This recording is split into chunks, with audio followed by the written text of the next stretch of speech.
You are not quite awake, but you are no longer fully asleep. The first thing that comes to you is the feeling of the wool blanket pulled up to your chin, its weight familiar and even. The fibers are coarse against your skin in a way that has been the same every morning of your life, a steady scratch that has long since become a comfort.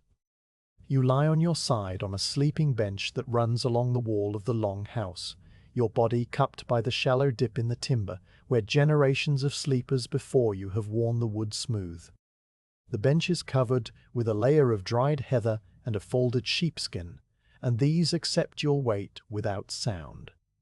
Above you, the vast, sloping roof rises into shadow, its undersides a patchwork of soot-darkened turf and old smoke.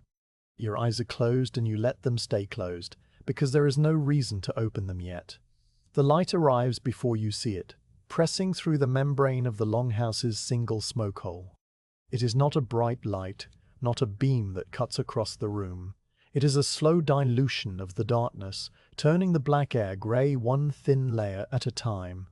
When you finally lift your eyelids, the first thing that registers is the exact shade of that grey, which is the colour of a rain-soaked stone.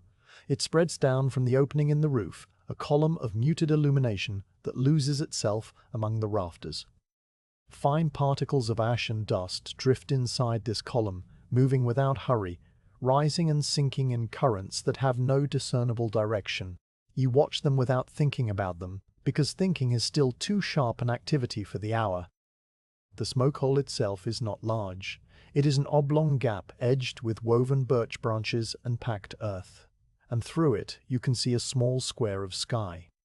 The sky is the same grey as the light inside, only fractionally brighter, like the inside of a mussel shell held at arm's length. The long house rests around you in a deep, communal stillness. You can hear the breathing of others, not as individual signatures, but as a low, blended rhythm that feels like the breathing of the building itself. Somewhere to your left, a family member shifts under a fir and then settles again with a long, soft exhale. The sound of a foot dragging against the wooden bench happens once and is absorbed by the earth floor. No one is in a hurry to break the silence, and this is the ordinary way of things. You have never known a morning that began with a sudden noise.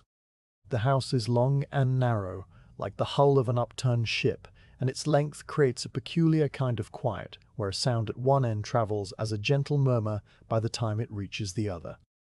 You are somewhere in the middle, close enough to the central hearth to feel its residual warmth. Far enough that you cannot see the embers unless you prop yourself up, which you do not do. The hearth itself is a long, shallow trench that runs down the center of the floor, lined with flat stones that have been blackened and cracked by countless fires. Right now, in this early half-light, the fire is not a fire, but a memory of one. A bed of white ash with a secret heart of orange that glows only when a slight draught passes over it. A single wisp of smoke rises vertically from one corner of the ash bed, thin and perfectly straight, losing itself in the column of grey light before it reaches the roof. The embers shift with a tiny papery sound, and then they are still again. The stones around the hearth hold the night's heat and release it slowly, so that the air at the level of the floor is surprisingly warm, while the air at the level of your face is cool and carries the taste of the outside. This is a sensation you know very well, a body warmth below, a sharp, clean cold above, the boundary between them resting somewhere around your shoulders. You adjust the blanket by a fraction of an inch, drawing it closer, and the action is so small it barely disturbs the fabric. Your mind, still half adrift, begins to notice the smell of the long house. This is not one smell, but a calm and layered composite. The deepest layer is the smell of the earth floor, which is a dark mineral scent, damp but not wet, like the underside of a stone that has been turned over in a forest. Above that is the smell of the turf roof, dried grass and moss, and the particular sweetness of decayed heather, all of it bound together by centuries of slow compression. The timber of the walls and rafters contributes a scent that is almost dusty, the smell of old pine resin that has hardened into amber droplets on the grain. Then there is the smell of the wool, both from your blanket and from the tunics and cloaks hanging from the pegs along the walls, which is a rich, oily smell. The smell of lanolin and sheep, and the hands that spun the yarn. The hearth adds the faint, acrid note of old smoke, not the harsh smoke of a fresh fire, but the seasoned, mellowed smoke that has soaked into every surface over many winters. And beneath all of this, if you pay attention, you can detect the metallic trace of the iron rivets that hold the timber frame together. A taste on the air more than a smell, like licking a clean copper coin. You listen to the house. Timber shifts, as it always does, with a low, groaning click. The packed earth of the floor settles, a sound so subtle you feel it through the bench more than you hear it. Outside, somewhere in the village, a single sheep gives a brief, unemphatic call, and then falls silent, as if the effort was not worth the result. The fjord is a long way down the slope, but you can hear it in the same way you can hear your own heartbeat when you listen for it, a distant, regular hush that never quite stops. It is the sound of small waves touching the pebbles at the waterline, a sound that rises and falls not with the urgency of a tide, but with the lingering patience of a body of water that has nowhere else to be. You have heard this sound every morning of your life, and your mind registers it the way it registers the weight of the blanket, as something that simply is. You turn your head very slowly on the sheepskin, and the movement causes the heather beneath you to rustle with a dry, papery whisper. Your eyes travel across the longhouse's interior, picking out shapes in the dimness. The row of sleeping benches recedes into shadow, each one occupied by a still form wrapped in its own blanket. The blanket of the person nearest to you is a dark, undyed brown, almost the color of the earth floor, and it rises and falls so slowly that the motion is difficult to track. Beyond the benches, against the far wall, the loom rests in silence, its warp-weighted threads hanging like a curtain of frozen rain.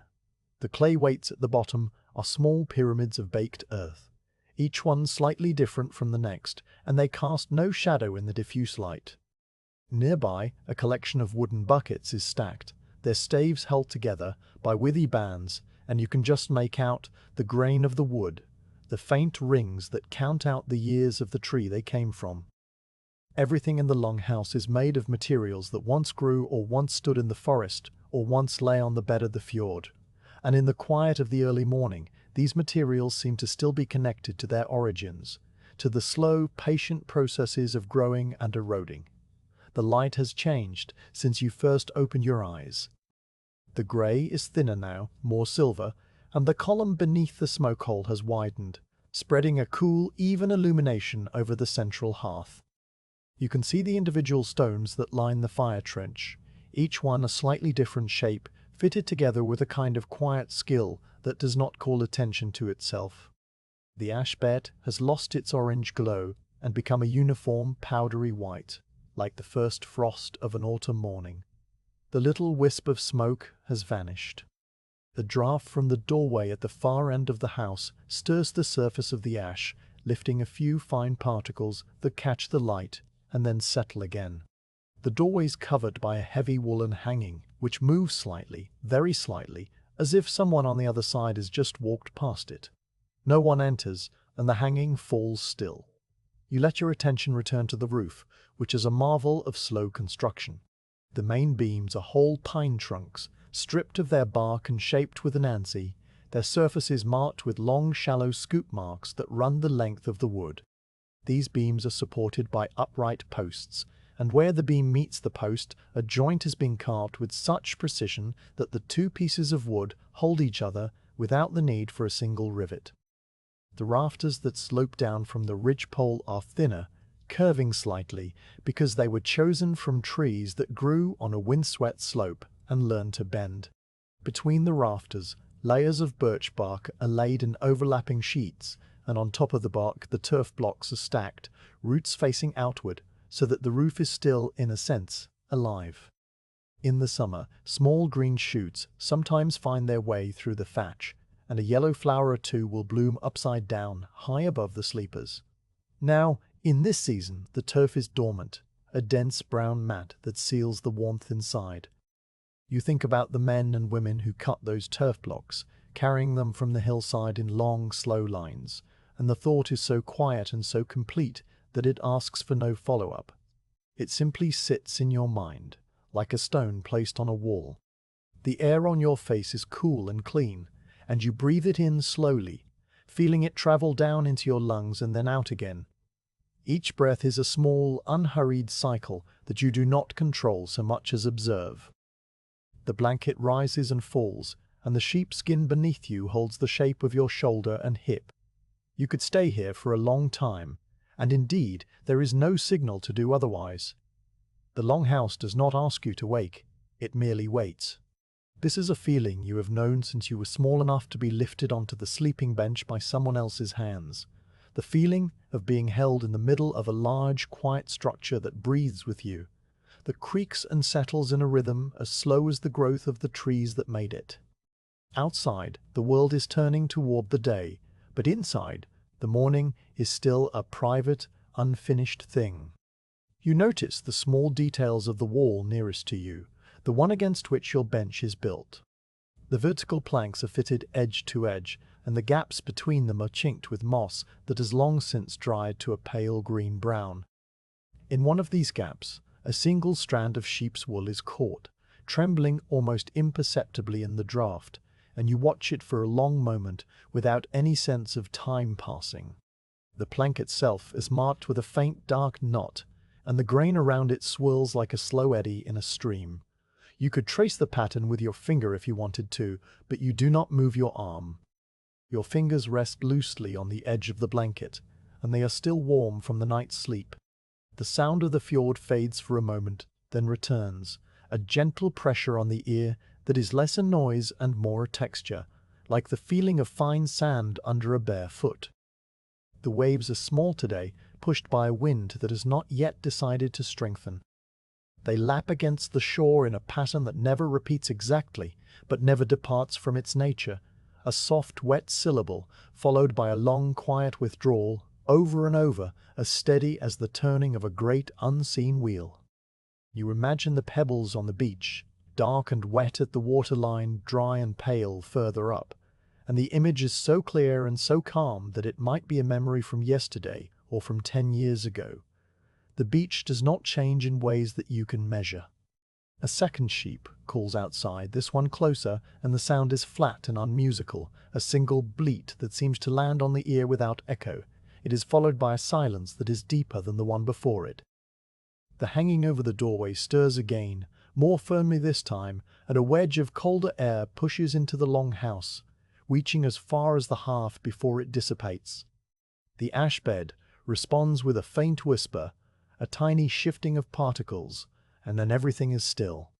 You feel the coolness on your cheek and forehead, and you turn your face slightly into the sheepskin, which smells of lanolin and old smoke, and something that is simply the smell of sleep itself. Time passes, and you could not say how much. The light has become a steady pearl-colored wash that fills the long house from end to end, and the rafters are now fully visible, each one a long, curved rib of pine with its own pattern of knot and grain. The turf above them is a dark, mossy brown, and in one spot a single root has worked its way through the birch bark and hangs down like a thin, curled thread. The warp-weighted loom on the far wall has taken on more detail. You can see the different shades of brown and grey in the hanging threads, the slight variations in the spacing of the weights. Someone, at some point, began weaving a length of cloth, and the half-finished fabric is wound onto the upper beam, its edge a neat, straight line. The work will be resumed later, when the day has properly begun, but for now it rests in the quiet, a task half done and entirely patient. You become aware of the first real movement in the long house. It is not a sudden event, but a gradual accumulation of small signals. A person on the far bench turns over, and the rustle of their blanket is like the sound of a bird landing in dry leaves. Another person, perhaps the one who tends the fire, sits up slowly, their silhouette a dark shape against the grey light. They do not speak, and they do not move quickly.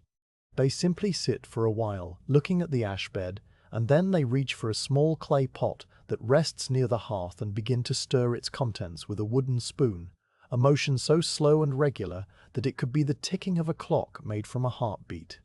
The spoon scrapes against the clay with a soft, gritty sound that repeats at long intervals, and the person's head is bowed, as if they too are still half in a dream. You do not rise. There is no need yet. The blanket is still warm, and the bench still holds your shape. The day ahead will bring its own quiet tasks: the carrying of water, the checking of ropes, the slow, methodical work of preparing for a sea voyage that has been planned for many months. But none of that has begun. You are still in the longhouse at dawn, and the longhouse is still wrapped in its own ancient peace. The light will continue to brighten, the embers will eventually be coaxed back into flame, and the hanging over the doorway will be pushed aside to let in the full, cool air of the morning. But for now, you lie still, watching the fine dust turn in the column of grey light, listening to the breathing of the sleepers and the distant, gentle wash of the fjord, and you let the quiet hold you the way the bench holds you, without effort, without thought, without end. The hanging over the doorway is pushed aside, not with a flourish, but with the slow, deliberate motion of a hand that has performed this action 10,000 times. Cool air enters the longhouse in a single, smooth wave, carrying the smell of damp earth and the sharper, cleaner scent of the fjord. You rise from the sleeping bench, placing your bare feet on the packed earth floor, and the floor is cool but not cold, its surface worn to a fine, hard polish by the passage of generations. The wool blanket falls away, and you stand for a moment in the grey light, letting your body adjust to being upright. Around you, the other members of the household are also beginning to stir, each one moving at their own unhurried pace, and no words are exchanged because no words are needed. This is the ordinary beginning of an ordinary day, and it asks for nothing but quiet presence.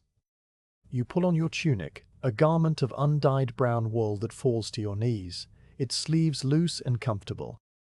The wool is slightly greasy to the touch, still holding the natural oils that protect it from the damp, and it carries the familiar scent of the sheep from which it was shorn. You then pull on your leggings, which are wrapped and tied with narrow bands of woven wool, and finally you slip your feet into simple leather shoes, their soles thin and flexible. Each action is slow and methodical, performed not with thought but with the deep bodily memory of a morning routine that has never varied. You are not in a hurry, and the longhouse is not in a hurry. The day stretches out ahead of you like a calm grey sea, and you will enter it one small step at a time. You walk the length of the longhouse toward the doorway, your footsteps making no sound on the earth floor, and you pass the central hearth where the ash bed still glows faintly under its white crust. The person who stirred the clay pot earlier is now placing small pieces of dried peat onto the embers, arranging them with the same slow, precise movements you observed before, and a thin thread of smoke begins to rise, curling upward and losing itself in the rafters. You step through the doorway and into the open air, and the world expands around you in a single, quiet breath. The village is a cluster of long houses, each one similar to the one you have just left, arranged along a gentle slope that runs down toward the fjord. The houses are built with the same turf roofs and timber walls, and they sit so comfortably on the land that they seem to have grown there, like a gathering of patient, moss-covered animals. Paths of packed earth wind between them, worn smooth by the daily passage of feet and the occasional drag of a sledge, and these paths connect the houses to each other and to the various storage sheds and workshops that make up the settlement. The sky overhead is a uniform, pale grey, a single sheet of cloud that diffuses the morning light into an even, shadowless illumination, and the air is cool and still, with just enough moisture to carry every scent clearly. You follow one of these paths away from the long house, heading toward the storage area where the supplies for the voyage are being kept, and as you walk, the village unfolds around you in its quiet, ordinary way. A woman is sitting on a wooden stool outside her doorway, working a spindle with a slow, hypnotic rhythm, the wool in her hands twisting into yarn with a faint, continuous hum. She does not look up as you pass, and you do not expect her to. A pair of children, small and quiet, are gathering kindling from a pile of dry twigs near the wood store, their movements careful and precise, as if they are learning to be as deliberate as the adults around them. A dog, an old grey animal with a coat the colour of the ash in the hearth, lies curled in the shelter of an upturned boat, its sides rising and falling in a rhythm that matches the distant wash of the fjord. The whole scene is held in a kind of suspended calm, a morning so ordinary that it feels timeless. The path leads you to a low wooden structure, part shed and part workshop, that stands a little apart from the main cluster of houses. Its walls are made of vertical planks darkened by the weather, and its roof is a simple slope of turf that has begun to grow a thin covering of pale green moss along its lower edge. The doorway is an open square without a hanging, and as you approach, the scent reaches you before you see anything inside. It is a rich, layered smell, completely different from the smell of the long house, and yet equally familiar. This is the smell of pine tar and raw wool, of hemp twine and wooden staves, of dried fish and salted meat, all of it stored together in a single, cool, dark space that acts like a larder for the senses.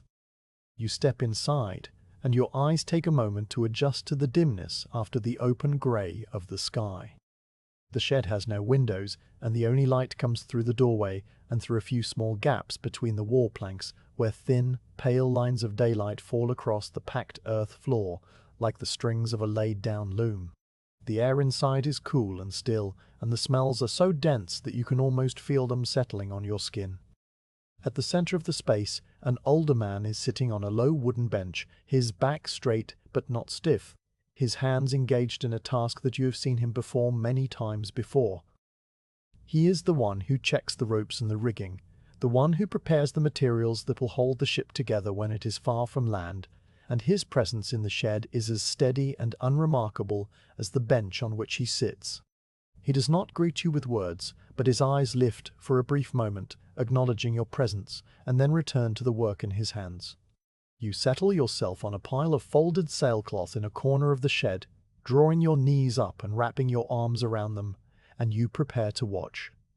There is no urgency in you, and no urgency in him. The morning will unfold in the same way it always does, through a series of small, patient actions that add up to something larger but never feel hurried. The object of his attention is a coil of hemp rope, thick as your wrist, that lies on the earth floor beside his bench.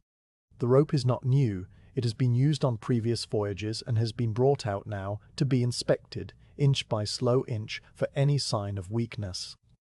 The older man lifts a section of the rope and holds it close to his face, his fingers running along its length with a touch that is light but deliberate. The hemp fibers are a pale, sandy brown, and they have been twisted together in a tight, helical pattern that gives the rope its strength, each strand binding against the others in a continuous, unbroken spiral. His fingertips move over the surface, feeling for any thin spots, any places where the fibers have begun to fray or separate, and he does this with the same unhurried attention that a scribe might give to a page of writing. The light from the doorway falls across his hands, illuminating the rope in a narrow band of pale silver, and you can see the individual fibers catching the light, the tiny hairs of hemp that have worked loose from the twist. The rope, you notice, has its own smell, a dry, grassy scent that is quite different from the sharp, resinous smell of the pine tar, and this smell rises faintly as the man's fingers disturb the fibers. He turns the rope slowly, examining it from every angle, and his lips move slightly, as if he is counting something to himself, though no sound emerges. Beside him on the bench rests a collection of small tools, a bone fid for splicing, a sharp knife with a worn wooden handle, a ball of spare hemp twine, and a lump of beeswax the size of a thumb, its surface marked with the faint impressions of his teeth where he has bitten off pieces for waxing thread. Each tool has its place, and each one has been worn smooth by the years of his hands. He sets the inspected section of rope aside, letting it fall in a loose, heavy curve on the floor, and reaches for the next section, drawing it up toward the light. This is the rhythm of his work, a slow, steady progression along the length of the rope, a handspan at a time, never rushing, never skipping a section, because the sea does not forgive a rope that has been hurried. You watch the rope move through his hands, and the motion is as calming as the rocking of a cradle, a repetitive, circular action that asks nothing of you but your attention, The rope is long, and the morning is long, and there is time enough for every inch of it. Around you, the shed is filled with the materials of the coming voyage, each one waiting in its own quiet way. Against one wall, a row of wooden barrels stands in a neat line, their staves bound with iron hoops that have begun to develop a fine orange bloom of rust. These barrels will hold fresh water, and you can smell the inside of them, a clean, woody scent that reminds you of the stream where the water is drawn. Beside the barrels, a stack of dried cod lies on a wooden rack, each fish stiff and pale, their flesh the texture of old parchment, and their smell is a faint, briny note at the edge of the other, richer smells. On a shelf above the cod, a small clay pot of salt has been stoppered with a plug of wood wrapped in linen, and next to it a basket of hard barley bread sits covered with a coarse cloth, the loaves inside as dense and heavy as stones. The older man has finished inspecting the first rope and now sets it aside entirely, reaching for a second, thinner coil that rests near the doorway. This rope is made of bast fibre from the inner bark of a lime tree, and it has a paler colour, almost white, with a softer, silkier texture than the hemp. He begins the same process of inspection, his fingers travelling along the twist with the patience of someone who has no other place to be, and as he works, the light from the doorway shifts slightly, brightening by a degree, the pale lines on the floor moving a fraction of an inch to the east. Your attention drifts from his hands to the other objects in the shed, and you begin to notice the details that you have seen 100 times before, but have never really looked at. There is a small wooden bucket half filled with pine tar that sits near the wall, its surface a dark, glossy liquid that reflects a distorted square of the doorway light. The tar is thick and slow, and when a fly lands on its surface, it sticks there, its legs sinking into the resin with a tiny, imperceptible movement. The smell of the tar is the dominant note in the shed, a sharp, medicinal scent that clears the sinuses and lingers at the back of the throat, and it comes not only from the bucket, but from the wooden planks of the shed itself, which have been coated with tar years ago and still release its scent into the cool air. Nearby, a bundle of raw wool has been set aside for packing, and its smell is entirely different, warm and animal, with a deep, oily richness that speaks of the sheep and the hills where they graze and the hands that sheared them. The wool is still in its natural, unwashed state, and small pieces of dry grass and thistle are tangled in its fibers, remnants of the pasture that will eventually be picked out and discarded. The older man has now set the second robe aside and is attending to a smaller, more delicate task. He picks up a length of hemp twine, no thicker than your little finger, and begins to run it through his fingers, checking it in the same way he checked the larger ropes. When he finds a place where the twist has loosened, he pauses, takes the lump of beeswax from the bench, and draws the twine across it, coating the fibers with a thin, protective layer that darkens the hemp from pale brown to a soft, golden hue. The beeswax gives off a faint, sweet scent as it warms to his touch, and the sound of the twine passing through the wax is a soft, whispering hiss that repeats at long, regular intervals. Once the twine is waxed, he sets it aside and reaches for the bona fide vrit, a smooth, tapering tool that he uses to work open a splice in the end of a rope. He inserts the tip of the fidge between the strands, wiggling it gently back and forth, and the fibers part slowly, reluctantly, without sound. The open splice becomes a small, neat eye, and he threads the waxed twine through it, then begins to bind the end of the rope with a tight spiral wrapping that looks like the shell of a tiny sea creature, each turn of the twine lying flush against the one before it. His hands move with a quiet, assured precision that comes from a lifetime of this work, and the binding grows millimeter by millimeter, a slow accumulation of tiny, perfect loops. You continue to sit on the folded sailcloth, your body heavy and relaxed, your breathing slow. The shed is cool, but the air is still, and you are comfortable. Outside, the village continues its quiet morning. A voice calls out once, a single word that you do not quite catch, and then falls silent. The distant sheep bleat again, faint and unremarkable. The fjord washes against the shore with the same steady, patient rhythm that you have heard since you first opened your eyes. Inside the shed, the only sounds are the whisper of twine, the soft click of the bone fidder against the bench, and the older man's breathing, which is as steady and unemphatic as the rising and falling of a slow tide. He finishes the binding and holds the rope up to the light, examining his work with a quiet, neutral expression. The binding is neat and tight, and the end of the rope is now sealed against fraying, ready for the work it will do. He sets the rope down on a growing pile of inspected and repaired cordage, each coil arranged so that it does not tangle with its neighbors, and then he reaches for the next item. This time it is not a rope, but a section of walrus hide that has been cut into a long narrow strip, its surface dark and pebbled, its edges trimmed straight. This hide will be used for a specific purpose on the ship, perhaps as a chafing guard where a rope passes over a sharp edge, and it needs to be soaked in fresh water to make it supple. The older man rises from his bench, his knees creaking faintly, and crosses to the row of barrels. He lifts the lid from one of them, and the clean, woody scent of the empty barrel wafts into the shed. Then he lowers the strip of hide into the barrel, where it coils against the bare wood, and he pours a small amount of water from a clay jug, just enough to cover the hide, the water making a soft gurgling sound as it leaves the jug. He replaces the lid and returns to his bench, settling himself with a long, quiet exhale, and picks up the next coil of rope. The morning passes in this way, a slow accumulation of small, unremarkable actions that blend into one another like the fibers of a single, continuous thread.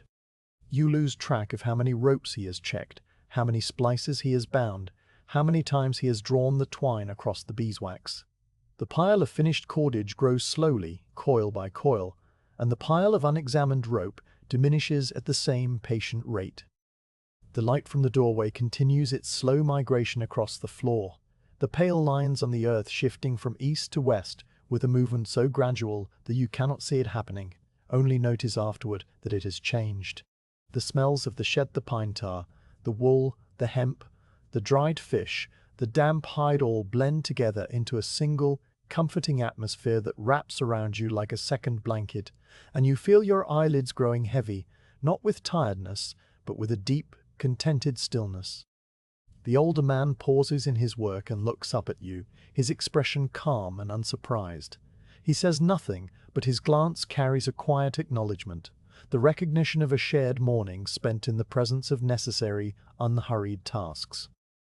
Then he returns to his rope, his fingers resuming their slow, methodical journey along the twist, and you let your gaze drift back to the doorway, where the grey light continues to fall, steady and unchanging, onto the packed earth floor. The path from the storage shed to the shore is a familiar one, its route so deeply known that your feet find it without any guidance from your eyes.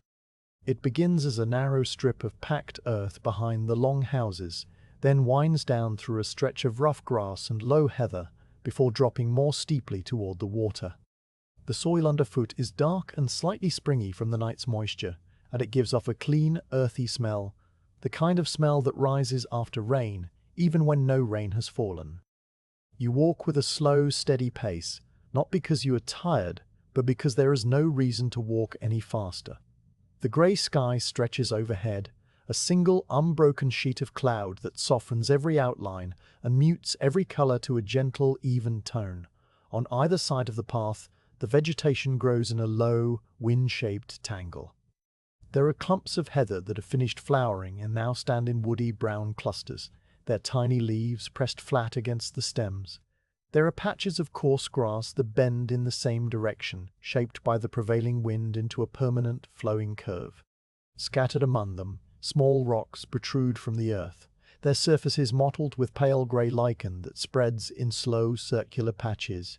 You notice these things without naming them, your mind taking in the textures and colours in the same way that your lungs take in the cool air. A single bird, a small brown creature you cannot identify, flits from one bush to another ahead of you, then disappears into the heather with a faint rustle that is immediately swallowed by the quiet. The path descends more steeply now, and you place your feet with a little more care, feeling the uneven ground through the thin soles of your shoes. The smell of the earth begins to change, losing some of its sweetness and gaining a sharper, saltier edge that comes from the fjord. You can hear the water more clearly at this point, not just as a distant, rhythmic presence, but as a distinct sound made of many smaller sounds, the hush of a wavelet sliding over a stone, the faint gurgle of water retreating through a crevice, the almost imperceptible plink of a drip falling from a rock. These sounds are layered and continuous, and they grow louder with each step you take, until, quite suddenly, the path rounds a final bend and the fjord opens out before you. The shore here is a narrow crescent of pebbles and flat stones, backed by a low bank of earth and grass that marks the boundary between the village land and the water. You step off the path and onto the pebbles, and the sound under your feet changes from the dull thud of earth to a sharp, clattering crunch that echoes briefly off the rocks. The pebbles are small and rounded, worn smooth by the endless action of the water, and they come in many shades of grey, from the palest silver to a dark, wet-looking charcoal. Some are flecked with veins of white quartz that catch the light and glint faintly when you turn your head. Others are a uniform matte black, so smooth that they feel almost greasy to the touch.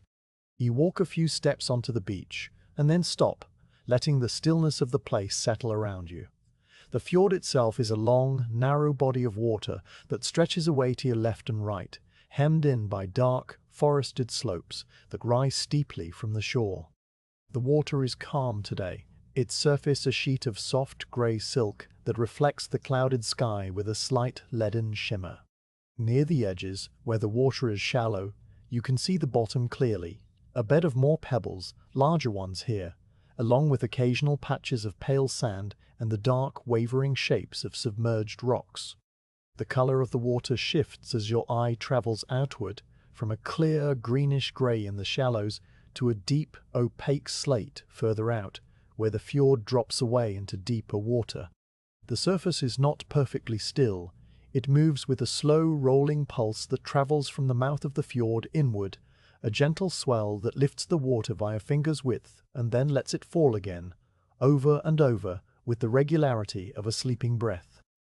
You choose a flat rock near the waterline, its surface worn smooth by years of sitting, and you lower yourself onto it, feeling the coolness of the stone through the wool of your tunic. The rock is large enough that you can sit with your legs crossed, and you settle into the position with the same quiet ease with which you settled onto the sleeping bench that morning. Your hands rest loosely in your lap, and your gaze travels outward across the water, not focusing on any one thing, but taking in the whole scene in a single, calm glance. The tide is on its way out. You can tell this not by any dramatic change, but by a series of small, quiet signs that you have learned to read over many years. The waterline, for instance, is marked by a band of darker, wetter pebbles that extends about a foot above the current reach of the waves. These pebbles glisten in the grey light, their surfaces still damp from the higher water of the night, and the line between the wet and dry stones is as crisp and straight as if it had been drawn with a rule. Above this line, the pebbles are pale and dusty. Their surface is dry and slightly warm where the faint heat of the day has touched them. Below it, everything is dark and glistening, and you watch as the small waves reach up the shore, each one falling just short of the one before, retreating a little further, leaving a little more of the beach exposed. The waves themselves are not waves in any dramatic sense. They are small, gentle lapping motions that barely rise above the surface before they fall again. They arrive with a soft, wet sigh, a sound that is more breath than water, and then they retreat with a faint, rattling hiss as the pebbles slide against one another in the undertow. This sound repeats, wave after wave, with only the slightest variation in volume, a quiet, rhythmic pulse that seems to mark the passing of time in a way that requires no counting. You watch the leading edge of a wavelet as it slides over a flat, dark stone, the water spreading outward in a thin, transparent sheet, and then you watch it pull back, leaving the stone momentarily shiny before the dampness fades and the stone returns to its usual matte grey. This happens again with the next wavelet, and the next, each one a tiny, self-contained event that asks for no response and leaves no trace. A length of seaweed is caught in the shallows, its holdfast still attached to a small stone that anchors it in place. The seaweed is a long brown ribbon, its surface slick and leathery, and it moves with the water in a slow, sinuous dance that is entirely passive, driven not by its own will, but by the push and pull of the tide.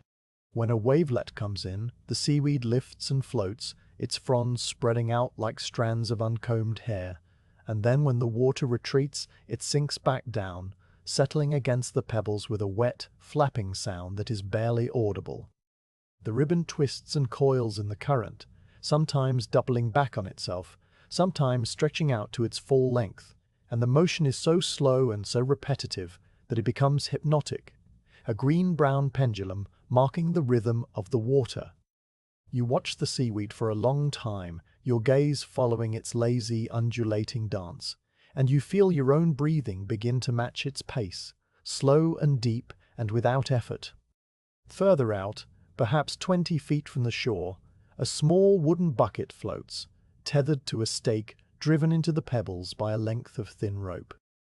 The bucket is old, its staves darkened and softened by long immersion in the fjord, and it sits very low in the water, only its top rim and the knot of the rope visible above the surface.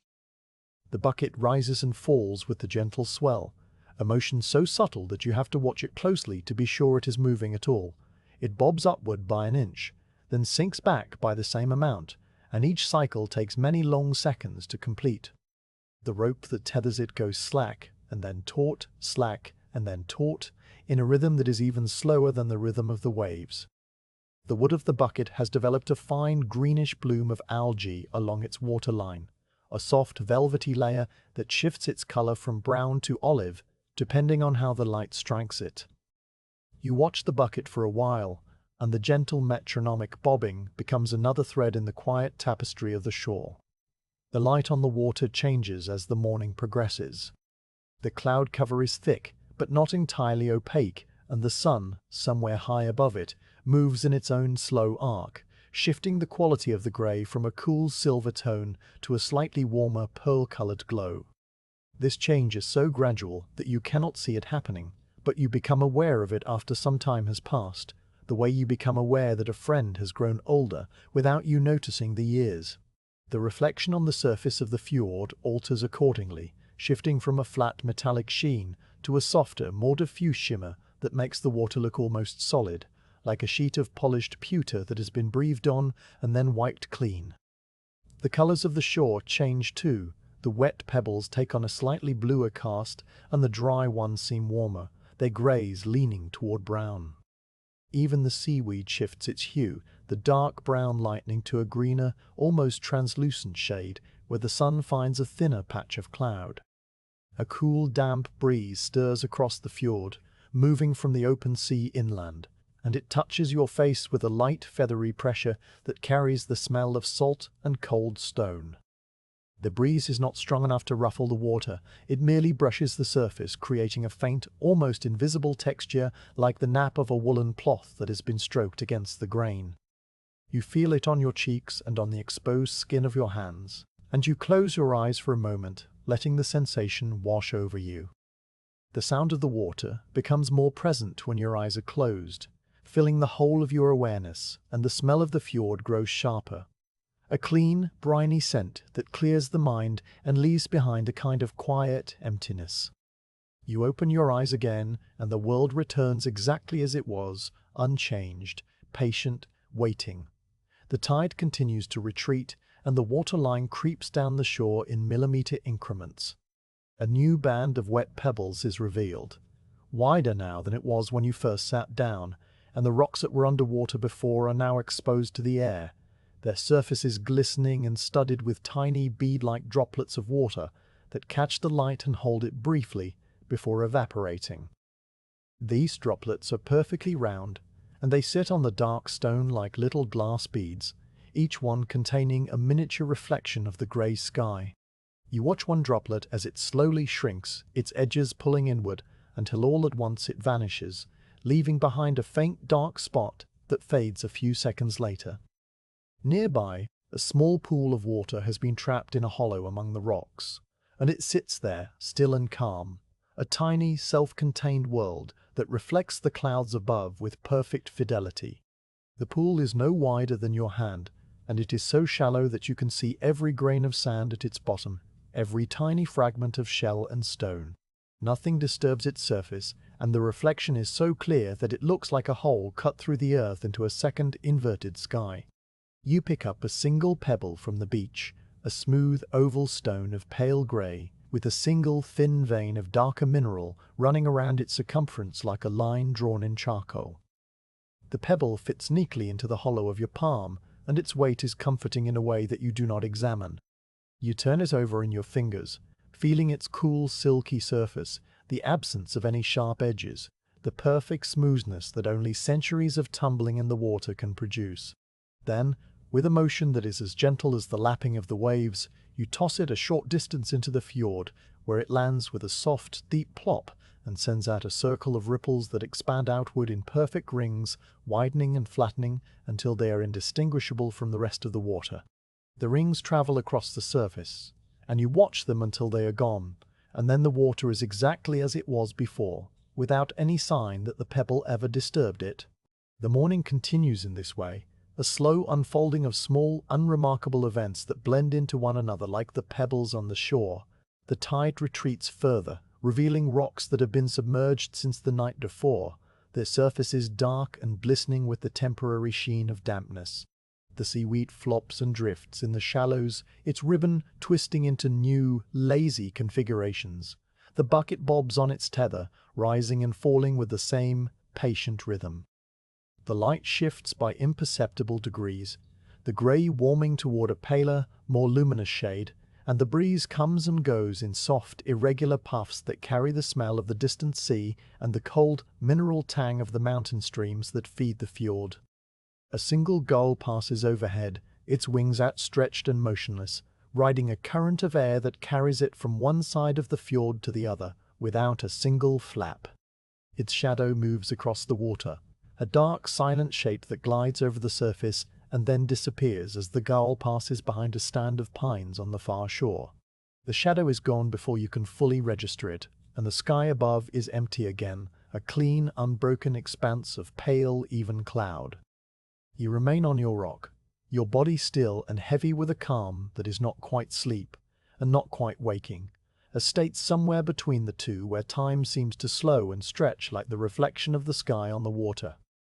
The pebbles around you continue their quiet, clattering conversation with every wave, a sound that is so constant and so gentle that it has become a kind of silence.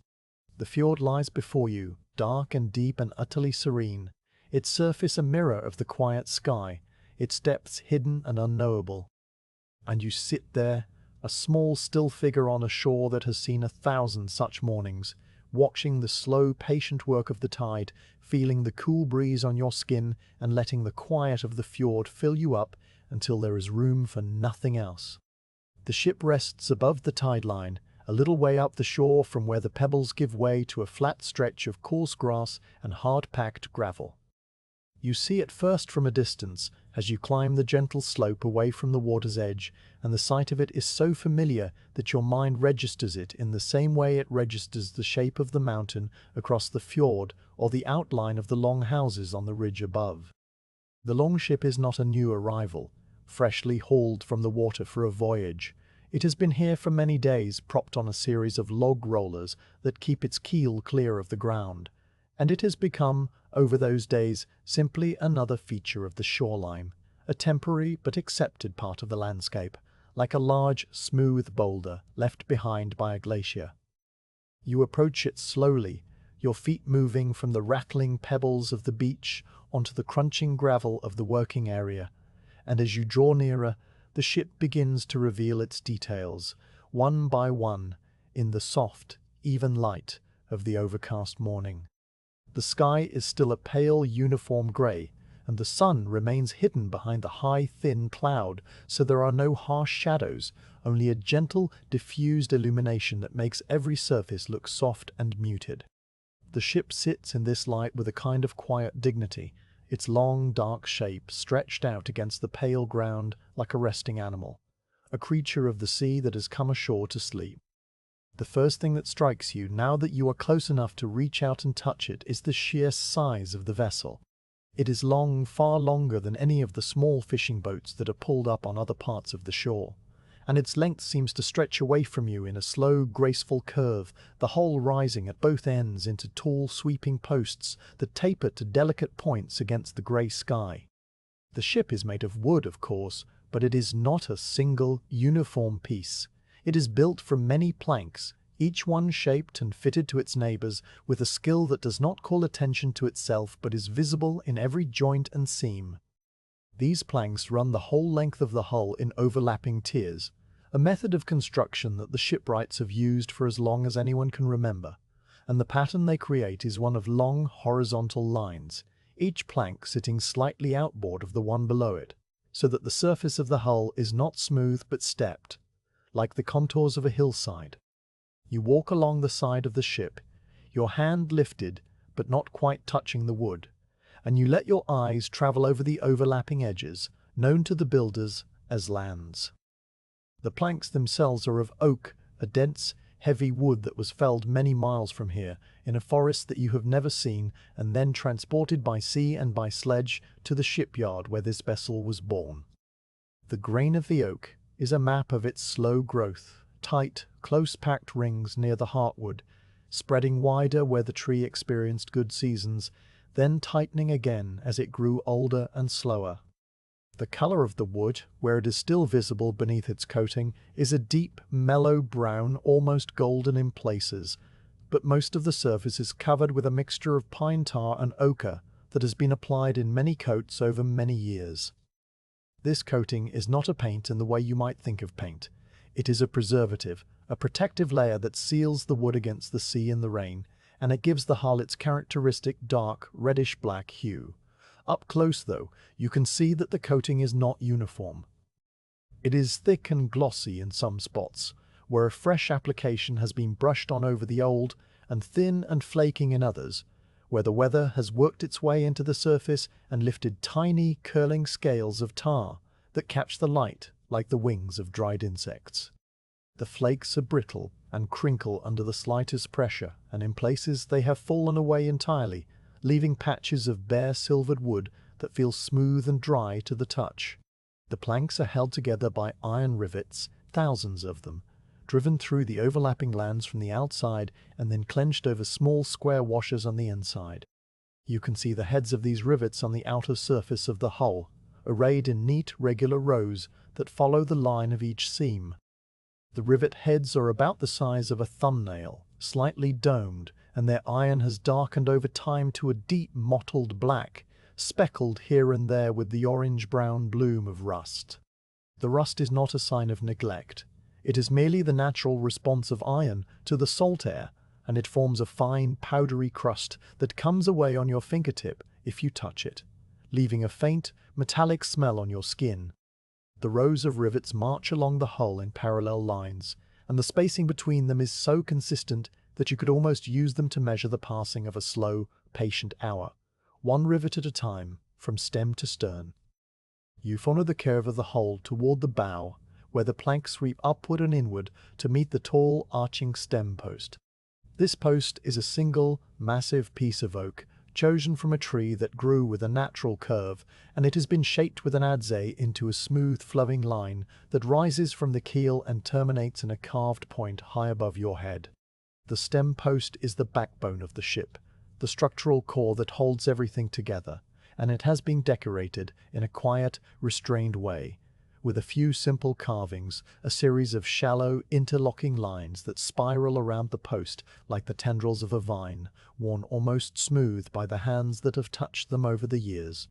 You place your palm against the post, feeling the cool, solid mass of it, the way it does not yield or vibrate, the way it stands as firmly as a standing stone in a field. The wood is cold as the morning air, and it seems to draw the warmth from your hand in a slow, steady transfer, a quiet exchange of heat and cold that leaves your skin tingling when you finally pull away.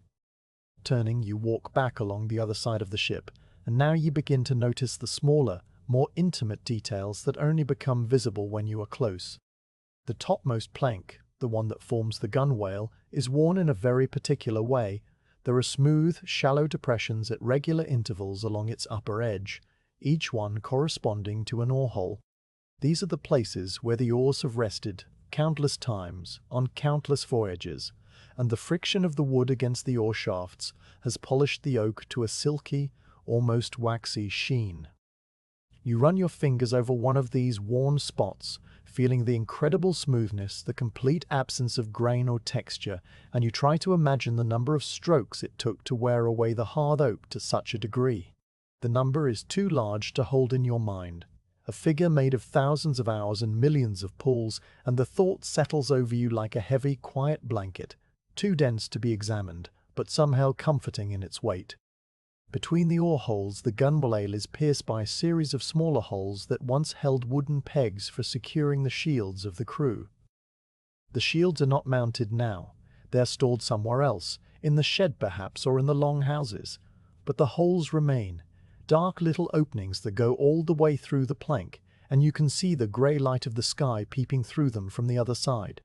Around one of these holes a spider has woven a web, a delicate circular construction of silk that spans the gap between the hole and the shield rack, a narrow wooden rail that runs parallel to the gunwale a few inches below it. The web is small, no larger than the span of your hand, and it is strung with tiny, glistening droplets of moisture that have condensed from the damp air.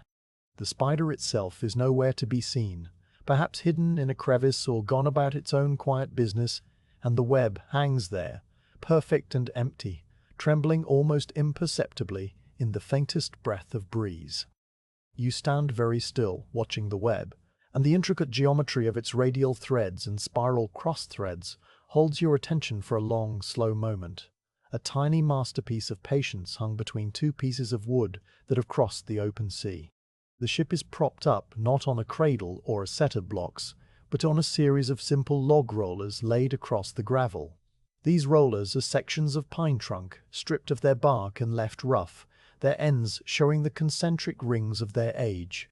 They are placed at intervals along the length of the keel, and the weight of the ship presses down on them so heavily that they have sunk a little way into the gravel, creating shallow, curved depressions that hold them in place. The rollers are silent and still, their wood grey and weathered, and they have been here long enough that a few blades of grass have begun to grow up around them, pale and thin from the lack of light under the ship's shadow.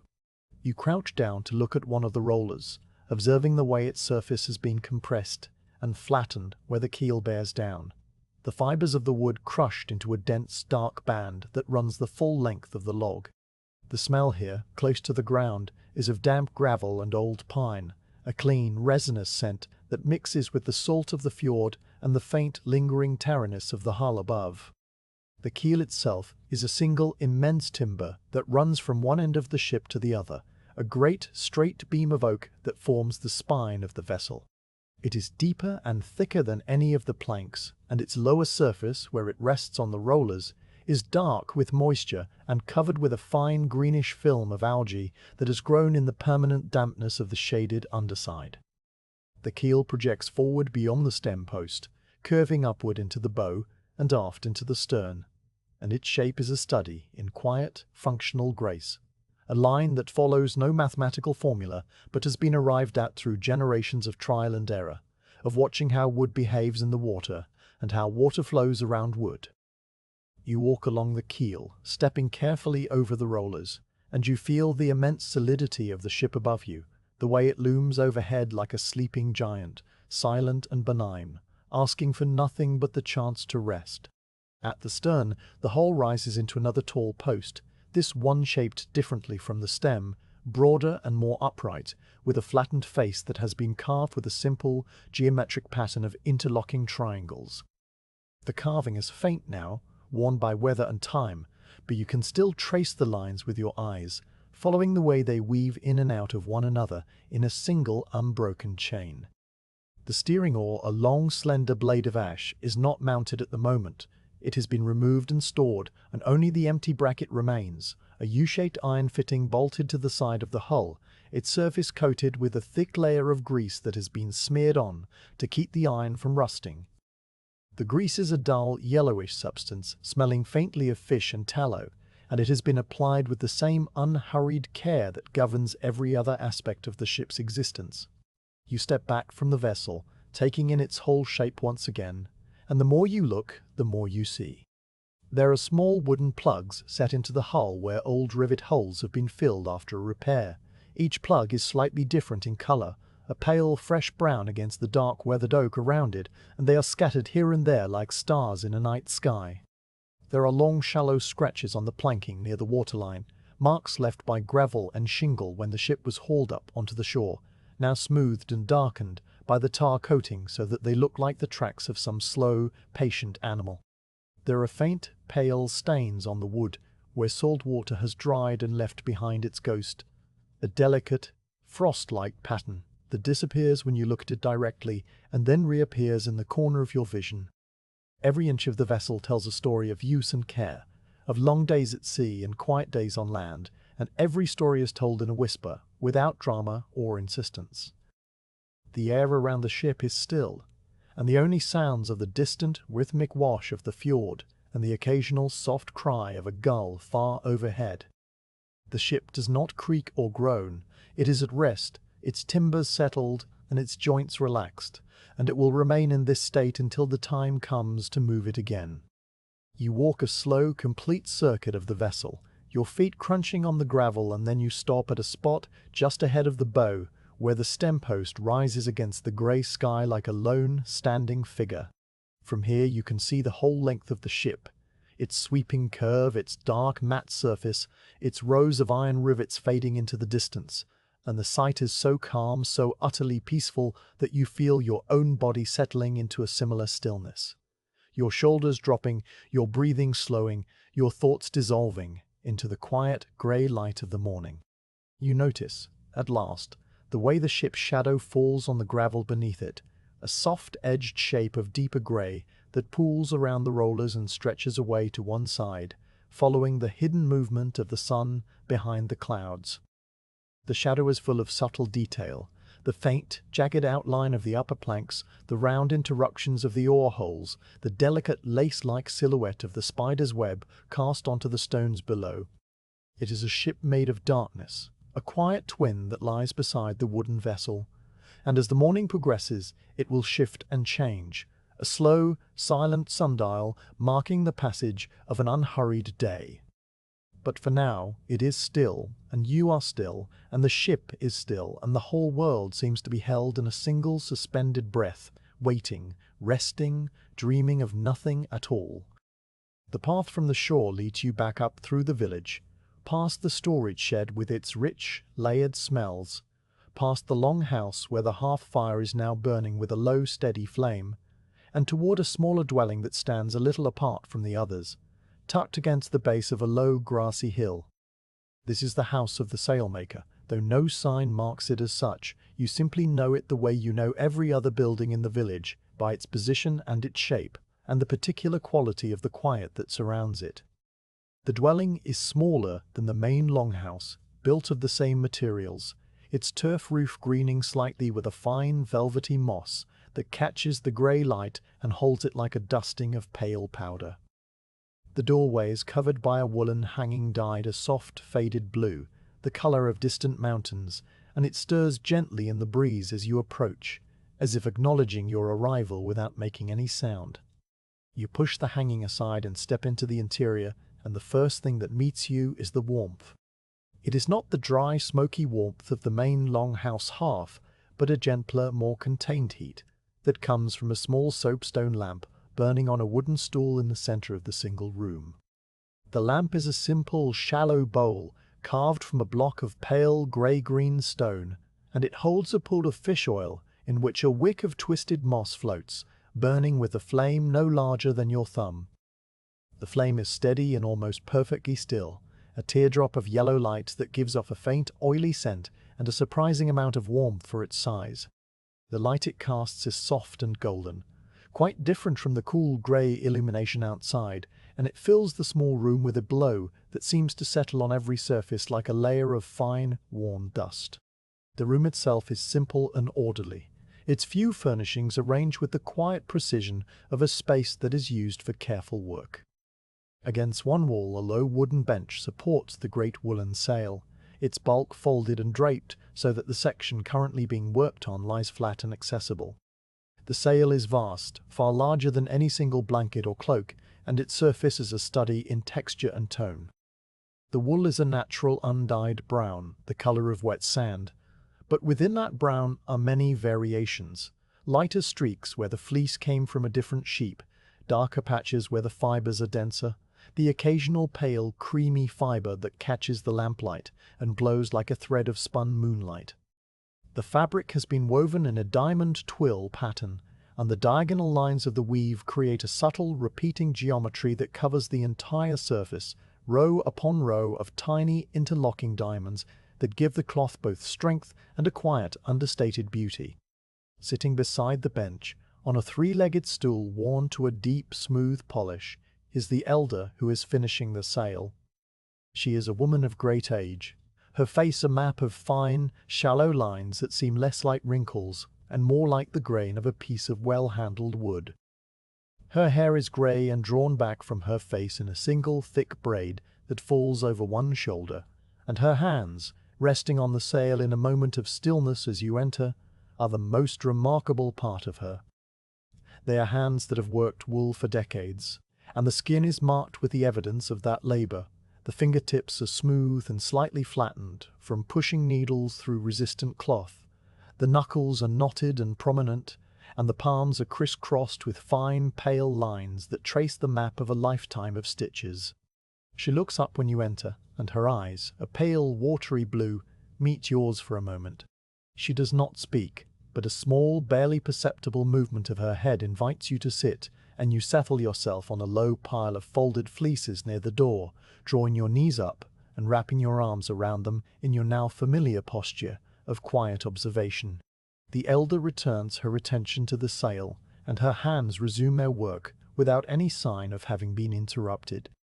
The task she is engaged in is the mending of a thin spot, a place where the constant pressure of wind and spray has begun to wear the wool away, leaving an area no larger than the palm of her hand where the weave is visibly sparser, the fibers thinner and more fragile than they should be. Beside her on the bench, a small collection of tools is arranged in a neat, precise line. A bone needle, long and slender and polished to a creamy, ivory-like finish. A ball of linen thread, its fibers pale and strong, twisted into a fine, even cord. A small, flat piece of sandstone for sharpening the needle. A lump of beeswax the size of a walnut, and a pair of iron shears, their blades dark with age and their handles wrapped in thin strips of leather. Each tool has its place, and each has been shaped and maintained with the same patient care that now goes into the mending of the sail. The bone needle in particular draws your eye. It is a beautiful object, made from the leg bone of a deer or perhaps a seal, and it has been carved and smoothed until its surface feels like silk. The needle is slightly curved along its length, a gentle, sweeping arc that helps it pass through the heavy wool at the correct angle, and its tip has been ground to a fine, sharp point that glints in the lamplight. The eye of the needle at the other end is a narrow, elongated slot that has been worn smooth by the passage of countless lengths of thread, and the bone around it has taken on a darker, warmer patina from the oil of the elder's fingers. You watch as she lifts the needle and holds it up to the light for a moment, checking its point, and then lowers it to the cloth, beginning a new stitch with a motion so practiced that it seems to require no thought at all. The process of mending is slow and rhythmic, a cycle of small, precise actions that repeats with the steadiness of a heartbeat. First, the elder selects a length of linen thread from the ball, drawing it out to the span of her arm, and she runs it across the lump of beeswax, pulling it through the wax with a soft, hissing sound that lasts only a second. The wax darkens the thread from pale cream to a warmer honey color, and it stiffens the fibers slightly, making them easier to pass through the dense wool. Then she threads the needle, her fingers steady and sure, despite their knots and calluses, and she ties a small, neat knot at the end of the thread, a knot so tiny that you can barely see it even in the lamplight. Then she bends over the sail, her face close to the cloth, and she inserts the needle into the fabric at the edge of the worn area, pushing it through with a steady, even pressure, the bone sliding between the wool fibers with a faint, rustling sound that is almost too quiet to hear. The needle emerges on the other side, and she pulls it through with a slow, smooth motion, drawing the thread after it until the knot catches against the surface of the cloth. Then she turns the needle and pushes it back through the fabric in the opposite direction, creating a single tiny stitch that bridges the gap between two sound sections of weave. The thread is pulled taut, not tight, just taut enough to hold the fibers together without puckering or distorting the cloth, and then she pauses for a moment, checking the line of the stitch before beginning the next one. This cycle repeats, stitch after stitch, and the quiet of the room is filled with the soft, rhythmic sounds of her work. The whisper of the thread through the beeswax, the faint rustle of the needle entering the wool, the gentle, barely audible pluck as the thread is drawn taut. The elder's hands move in a slow, hypnotic dance, the needle dipping and rising, each stitch lay precisely next to the one before it, so that the line of mending grows millimeter by millimeter, a slow, patient advance across the worn area of the cloth. The stitches are tiny, each one no longer than a grain of barley, and they are spaced with an evenness that speaks of decades of practice, of a skill so deeply learned that it has become a part of the body, like breathing or blinking. The light from the soapstone lamp flickers once, very slightly, as a draught finds its way through some unseen gap in the turf walls, and the elder pauses in her stitching, lifting her head and waiting for the flame to steady. The flame recovers, settling back into its calm golden teardrop, and she resumes her work without any sign of impatience. The draught has brought with it a faint breath of the outside air, a cool, clean scent that mingles with the warm, oily smell of the lamp and the rich animal smell of the wool, and then it is gone, and the room returns to its quiet, enclosed stillness.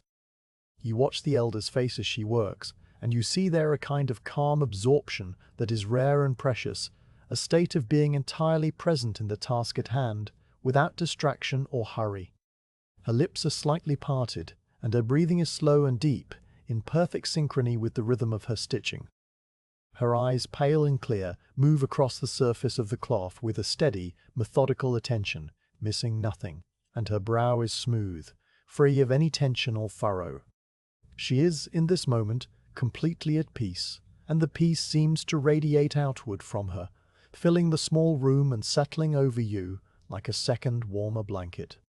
You feel your own breathing slow to match hers, and your eyelids grow heavy, not with sleep but with a deep, contented stillness that makes the outside world seem very far away. The mending continues, and the worn patch on the sail grows smaller with each row of stitches. The new thread, pale and even, blends almost perfectly with the original wool, and the repair is so neat, so carefully done, that it would be difficult for anyone to find it without knowing exactly where to look. This is the sailmaker's art, not to create something new, but to preserve something old, to extend the life of the cloth by years through the accumulation of tiny, almost invisible interventions. The sail has been mended many times before, and it will be mended many times again, and each repair adds another layer to its history, another chapter in the long, quiet story of its service. You can see the evidence of previous mends if you look closely, a patch of slightly lighter wool here, a line of stitches that runs at a slightly different angle there, a small rectangular piece of fabric that has been let in to replace a section worn beyond repair. Each one is a record of a moment like this one, a quiet hour spent in the lamplight with the smell of wool and beeswax and the soft, rhythmic sound of the needle passing through the cloth. The elder reaches the end of her row and ties off the thread with a series of small, precise knots, each one pulled tight and then trimmed close with the iron shears. The shears make a soft, crisp sound as they close, a sound like the snapping of a dry twig, and then they are set aside. The elder lifts the sail with both hands, holding it up to the light, and she examines her work with a long, careful look, turning the cloth this way and that, so that the lamplight falls across the mended area from different angles. The repair is invisible. The worn spot is now as strong as the rest of the fabric, and the sail is ready for the work it will do. She sets the cloth down again, smoothing it flat with the palm of her hand, and then she reaches for the ball of linen thread, beginning the whole process again on a new section, a new thin spot that she has noticed and that you, with your untrained eye, cannot see at all. The morning wears on in this fashion, the stitches accumulating one by one, the light from the lamp steady and golden, the air warm and still. Outside, the village continues its quiet, ordinary rhythms. A voice calls out once, faint and distant, and then falls silent. The sheep bleat in their pasture on the hill. The sheep bleat in their pasture on the hill. The fjord continues its endless, patient breathing. But inside the sailmaker's house, none of this seems to penetrate.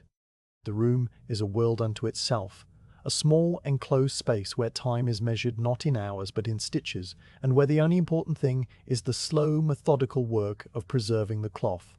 You sit on your pile of fleeces, your body heavy and relaxed, and you let the quiet rhythm of the needle wash over you, carrying you along on its slow, steady tide, asking nothing of you but your presence and your breath. The water barrels stand in a row near the storage shed, their wooden staves pale and dry in the grey morning light.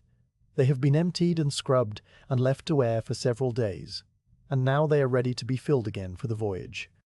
You see them as you emerge from the sailmaker's house, your eyes still adjusted to the warm golden lamplight, and taking a moment to settle back into the cool, even grey of the outdoors. The barrels are large, each one torn enough to reach your waist, and they are bound with iron hoops that have been rubbed with tallow to keep the rust at bay. Their lids rest beside them on the ground, circular wooden discs with a small rope handle fixed to the centre of each, and a coil of spare rope and a stack of wooden buckets wait nearby, arranged with the same quiet order that governs everything else in the village. You walk over to the barrels, and as you approach, one of the older crew members looks up from inspecting a length of twine and gives you a small, understated nod. This is the signal, the quiet invitation to help, and you accept it by reaching down and picking up 2 of the wooden buckets from the stack. The buckets are light in your hands, their wood dry and smooth, the grain of the staves running vertically from the base to the rim. They are made of pine, and the wood has aged to a pale silvery grey on the outside, while the insides are darker, stained by years of holding fresh water. The handles are shaped from single pieces of withy, bent into smooth arcs, and fitted into holes drilled near the rims, and they swing gently as you lift the buckets, tapping against the staves with a soft wooden clunk. The sound is a familiar one, a sound you have heard on countless mornings, and it settles into the quiet air without disturbance. You carry the buckets away from the storage area and begin walking along the path that leads to the stream, a narrow track that branches off from the main village way and heads uphill toward the base of the mountain. The path is less worn than the one to the shore, its surface rougher and more uneven, with tufts of coarse grass growing down its center and small, loose stones scattered along its edges. You walk with a slow, steady pace, the bucket swinging gently at your sides, and the motion of your arms and legs settles into a quiet rhythm that feels almost automatic, a walking rhythm that requires no thought and no effort. The ground rises gradually beneath your feet, and the air grows cooler and fresher as you leave the village behind, the smell of wood smoke and wool fading and being replaced by the clean mineral scent of rock and damp earth. The stream is not far, perhaps a few hundred paces from the edge of the village, and the sound of it reaches you before you see it. It is a soft, continuous murmur, a sound made of many small, liquid notes that blend together into a single, flowing chord. The stream runs down from the mountain above, fed by springs and snowmelt, and it has cut a shallow channel through the hillside over many centuries, a bed of smooth, water-worn stones that glisten in the grey light.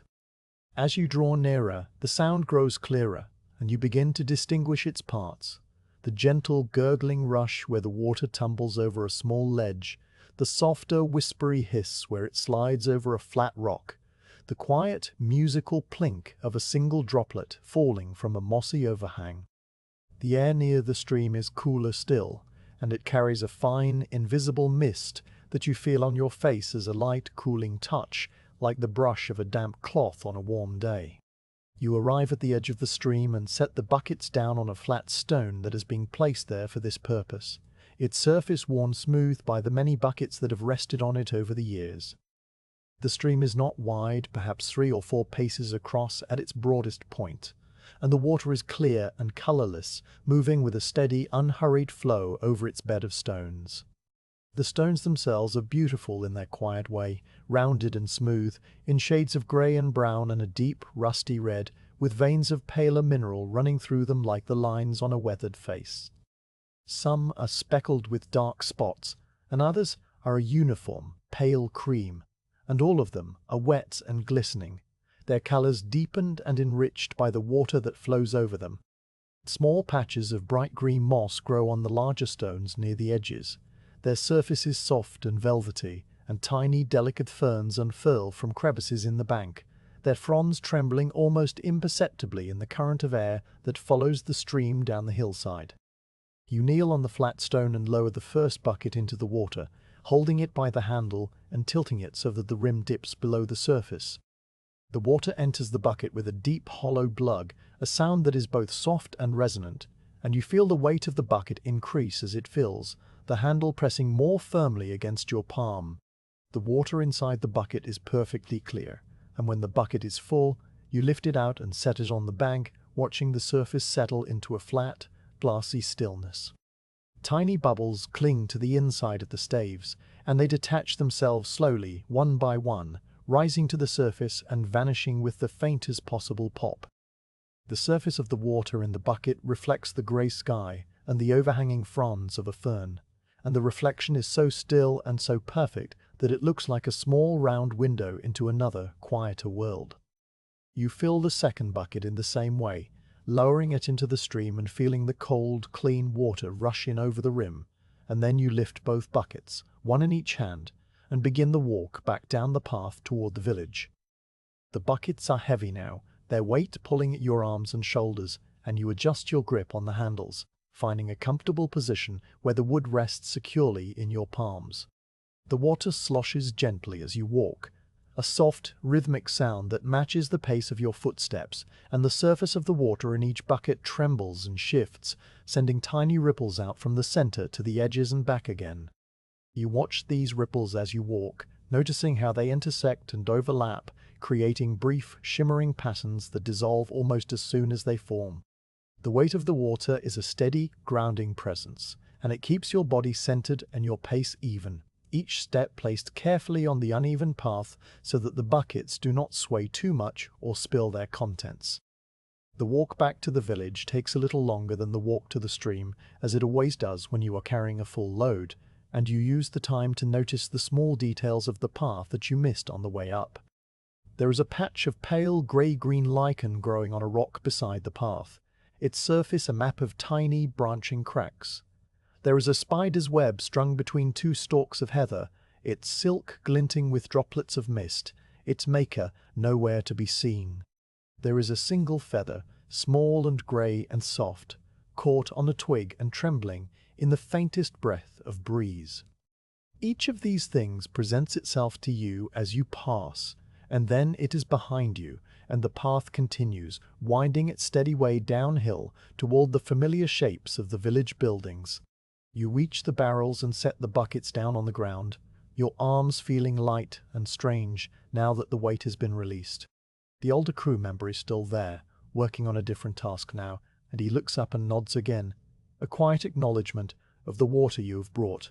You lift the first bucket and pour its contents into the nearest barrel, the water falling in a smooth, clear stream that makes a hollow, drumming sound as it strikes the wooden bottom. The barrel fills slowly, the water level rising in increments, and when the first bucket is empty, you pour in the second, and then the barrel is perhaps a quarter full. The surface of the water inside the barrel is dark and still, and you can smell the clean, faintly mineral scent of the stream rising from it, mixing with the other, richer smells of the storage area. You pick up the empty buckets and return to the stream, and the whole process repeats: the walk up the path, the filling of the buckets at the stream's edge, the careful, weighted walk back, the pouring of the water into the barrel. This time the path feels even more familiar, your feet finding the same footholds and avoiding the same loose stones without any conscious direction from your mind. The stream greets you with the same soft, continuous murmur, and you fill the buckets with the same slow, deliberate motions, watching the water swirl and settle and reflect the grey sky. The walk back is a little slower now, your arms beginning to feel the accumulated effort, but the pace remains steady, unhurried, each step a small, quiet act of patience. You make the journey a third time, and then a fourth, and the repetition becomes a kind of meditation, a cycle of walking and filling and carrying and pouring that fills the morning with its calm, unhurried rhythm. The barrel fills slowly, bucket by bucket, and the water level rises from a quarter to a half, then from a half to 3/4, and finally, after the 6th or 7th trip, the barrel is full. You place the lid on top, settling it into its groove, with a soft, satisfying thud, and the rope handle lies flat against the wood, ready for when the barrel needs to be moved. But there are more barrels, and so the work continues. You move to the second barrel, and begin again, the bucket swinging at your sides, the path leading you uphill, the stream flowing with the same patient, unchanging murmur. The light shifts slightly as the morning progresses, the grey of the sky brightening by a degree, and the air warms just enough to be noticeable, the cool mist near the stream becoming a little less dense. The walk becomes so familiar that your mind drifts away from it, settling into a quiet, wordless state where there is only the rhythm of your footsteps and the weight of the water and the soft, steady sound of your own breathing. On one of the trips, you pause at the stream a little longer than necessary, kneeling on the flat stone and letting your eyes rest on the flowing water. The surface of the stream is never the same from one moment to the next, and yet it never changes its essential nature. It is a constant flowing sameness that contains within it an infinity of tiny variations. You watch a single, pale stone on the streambed, observing how the water flows around it, creating a small V-shaped ripple that points upstream, and the ripple is as steady as if it were carved from glass, never wavering, never changing shape. A tiny dark insect skates across the surface, its legs making small dimpled impressions that spread outward in circles and then vanish, and then it is gone, and the surface is smooth again.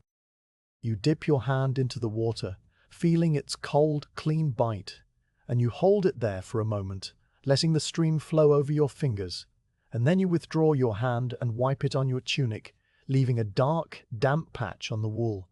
The work continues, and the second barrel fills, and then the third. Each barrel, when full, is covered with its lid, and the row of barrels grows heavier and more substantial, their contents a quiet promise of the voyage to come. Beside the barrels, other provisions have been gathered and checked during the course of the morning, brought out from the storage shed by other hands and arranged in neat, orderly groups. There is a sack of hard barley bread, its contents dense and dry and made to last for many weeks at sea, the loaves inside wrapped in a coarse, clean cloth. There is a small clay pot of salt, its stopper sealed with a plug of wood and a layer of beeswax to keep out the damp. There is a bundle of dried fish, stiff and pale, stacked with the same careful precision as the firewood back in the village. Each item has been weighed and inspected, and each has been placed in its designated spot, ready to be carried down to the ship when the time comes. You make one final trip to the stream, not because more water is needed, but because the rhythm of the work has settled into your body and it feels natural to continue. You fill the buckets one last time, and you carry them back down the path, and you pour the water into the fourth and final barrel, watching the level rise to the brim. Then you set the buckets aside, stacking them neatly against the wall of the storage shed, and you stand for a moment feeling the quiet satisfaction of a simple, repetitive task completed. Your arms are tired, but it is a good tired, a tiredness that comes from steady, unhurried labor, and your mind is calm and clear, emptied of everything but the memory of the stream and the path and the weight of the water. The morning has passed in the filling of barrels, and the barrels are full, and that is enough. The evening arrives without announcement, a gradual deepening of the grey sky into a softer, darker shade that slowly extinguishes the pale light of the afternoon. Inside the long house, the hearth fire has been built up with fresh peat and a few pieces of dry driftwood, and it burns now with a steady, quiet flame that fills the central aisle with a warm amber glow. The smoke rises in a smooth, unbroken column through the shaft of light beneath the smoke hole, which is no longer a column of grey, but a column of deepening blue, the colour of the twilight sky outside. The longhouse has drawn its inhabitants back inside, one by one, as the day's tasks have been completed, and now the benches are occupied by the quiet, still forms of the household, each person settled into their accustomed place, each one wrapped in the familiar comfort of the evening routine. You sit on your sleeping bench, your back resting against the timber wall, a wooden bowl of stew cradled in your hands. The stew is simple, made from dried fish and barley, and a few wild herbs gathered from the hillside earlier in the season, and it has been simmering in the iron pot over the hearth for most of the afternoon. The flavour is mild and unremarkable, the kind of taste that is so familiar it barely registers, and you eat it slowly, spooning the warm broth into your mouth with a carved wooden spoon that has been worn thin and smooth by many years of use. The spoon scrapes gently against the bottom of the bowl, a soft, regular sound that punctuates the quiet with a slow, rhythmic cadence. Around you the others are eating their own portions, and the only sounds are the gentle clink of spoons against bowls, the occasional soft swallow, and the steady, gentle crackle of the fire. The firelight plays across the interior of the longhouse, casting a warm, shifting illumination that makes the shadows dance and sway. The carved pillars of the high seat at the far end of the room catch the light in their deep, weathered grooves, and the soot-darkened rafters overhead seem to move and breathe in the flickering glow. The turf walls, which during the day are a uniform dark brown, take on a richer, deeper hue in the firelight, their surfaces textured with the fine hair-like roots of the grasses that were woven into them, and the packed earth floor, swept clean and smooth, reflects the warmth in a soft, muted way, like a dark, still pool. The woollen hangings over the doorways and the sleeping benches glow with a deep russet warmth, and the various objects stored along the walls. The buckets, the loom, the iron cooking pot, the stack of firewood all seem to be gathered in, held close, made part of the communal quiet. You finish your stew and set the bowl aside on the bench beside you, and you sit for a while, letting the warmth of the fire settle into your bones. Your body feels heavy and relaxed, the tiredness of the day's work a pleasant, grounding presence in your limbs, and your mind is calm and empty, free of any particular thought. The fire is the focus of the room, the heart of the long house, and your eyes rest on it with a kind of quiet fascination, watching the way the flames rise and fall, brighten and dim, in a slow, unpredictable rhythm that is never the same from one moment to the next, but never departs from its essential nature. The peat burns with a soft orange glow, its smoke sweet and slightly earthy, and the driftwood, dried by the sun and the wind, sends out occasional spurts of blue and green flame that flicker for a moment and then disappear. The embers at the base of the fire are a deep, pulsing red, and they shift and settle with tiny, papery sounds, sending up brief showers of sparks that rise into the smoke column and wink out one by one. The person who tends the fire, the same older woman who was stirring the clay pot in the early morning, now rises from her bench and crosses to the hearth. She carries a long iron poker, its handle wrapped in a strip of worn leather, and she uses it to nudge the burning peat into a more compact arrangement, pressing the pieces together so that they burn more slowly and evenly through the night.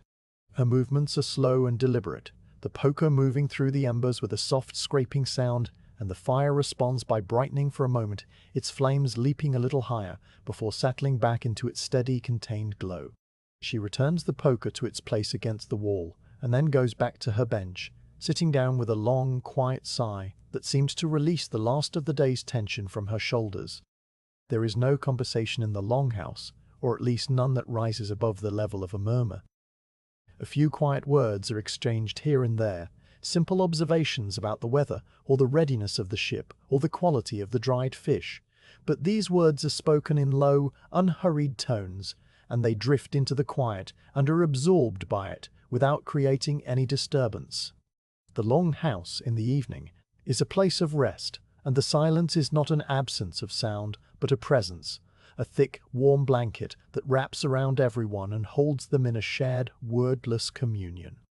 You are part of this silence, and it feels natural and right, the way the quiet of the forest or the quiet of the fjord feels natural and right. No one expects you to speak, and you do not expect anyone to speak to you. The company of others is enough. After a while, the bowls are collected, and the remains of the stew are scraped into a wooden bucket for the animals.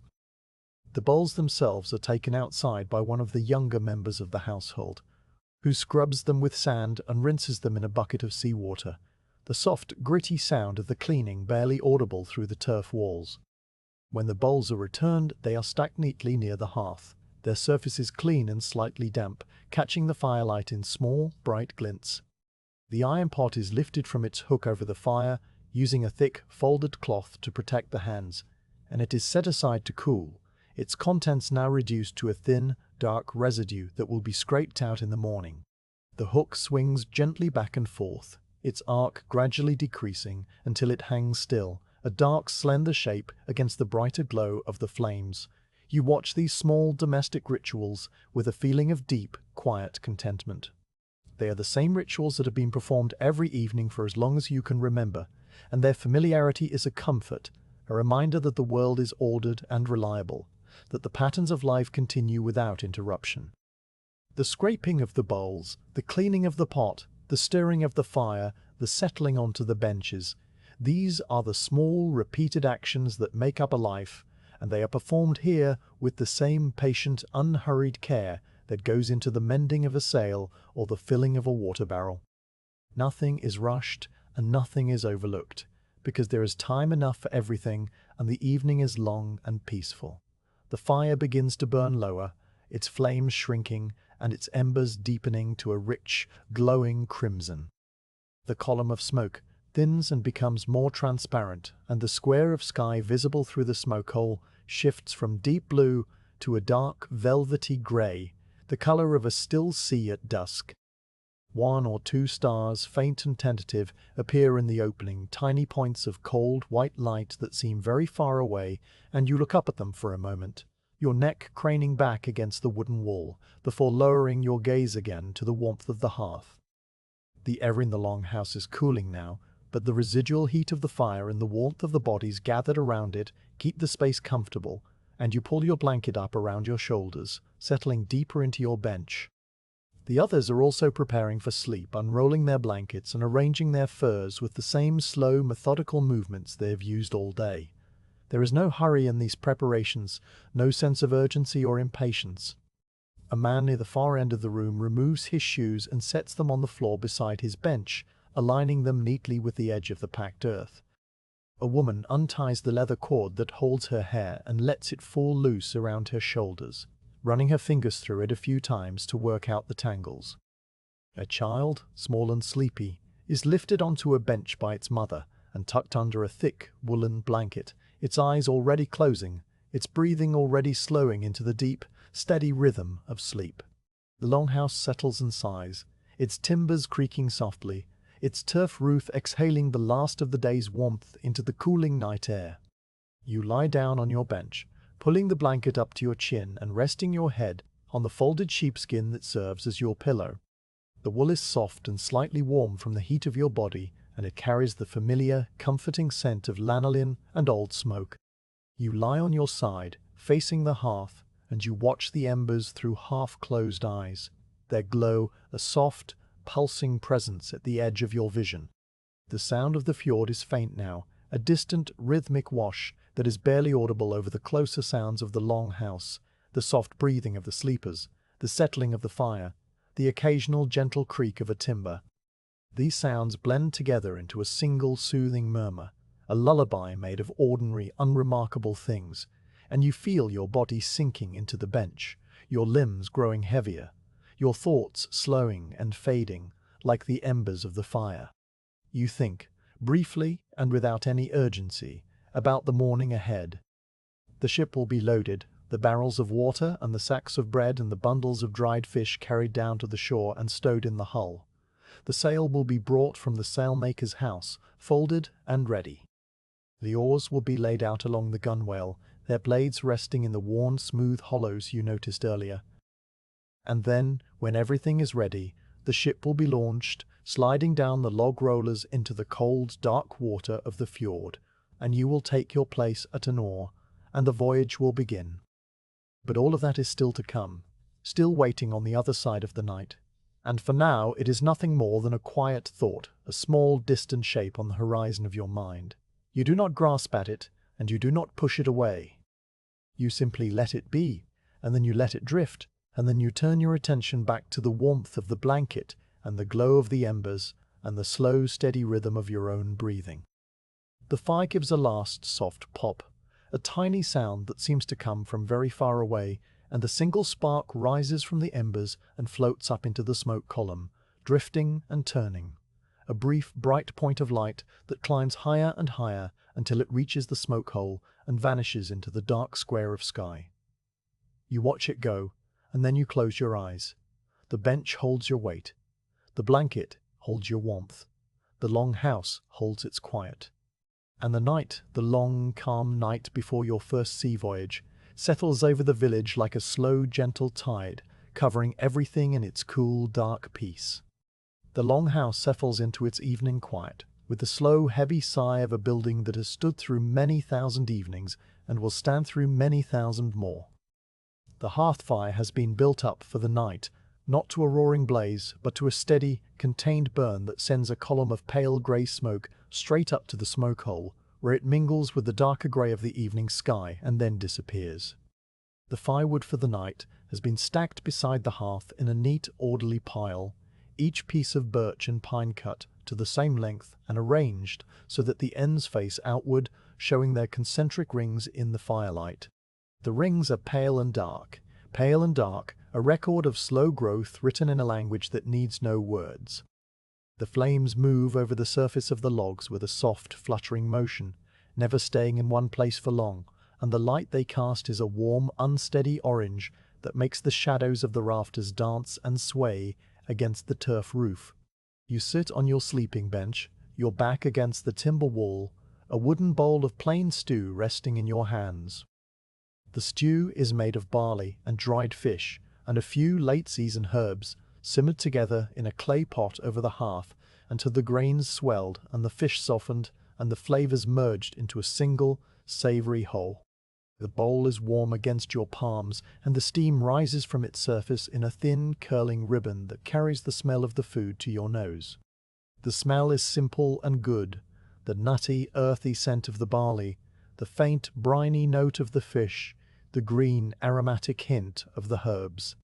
You eat slowly, lifting the wooden spoon to your mouth with a motion that is as unhurried as everything else this day, and the stew tastes exactly as it always tastes, which is to say that it tastes of home. Around you, the other members of the household are eating their own bowls of stew, settled on their own benches or on low stools, pulled up near the fire. No one speaks, or if they do, the words are so low and so brief that they barely register above the crackle of the flames and the soft, rhythmic sound of spoons against wooden bowls. The silence is not an awkward silence or a tense silence. It is the natural, comfortable quiet of people who have spent the whole day together and have no need to fill the air with talk. A child, the smallest one, has already finished eating and has curled up on a sheepskin near the fire, its eyes closed, its breathing slow and deep, its small hands tucked under its chin. An older man, his face weathered and calm, is running a whetstone along the edge of a knife with a slow, circular motion, the stone making a soft, gritty sound that repeats at long, regular intervals, a sound so steady that it becomes a part of the silence rather than an interruption of it.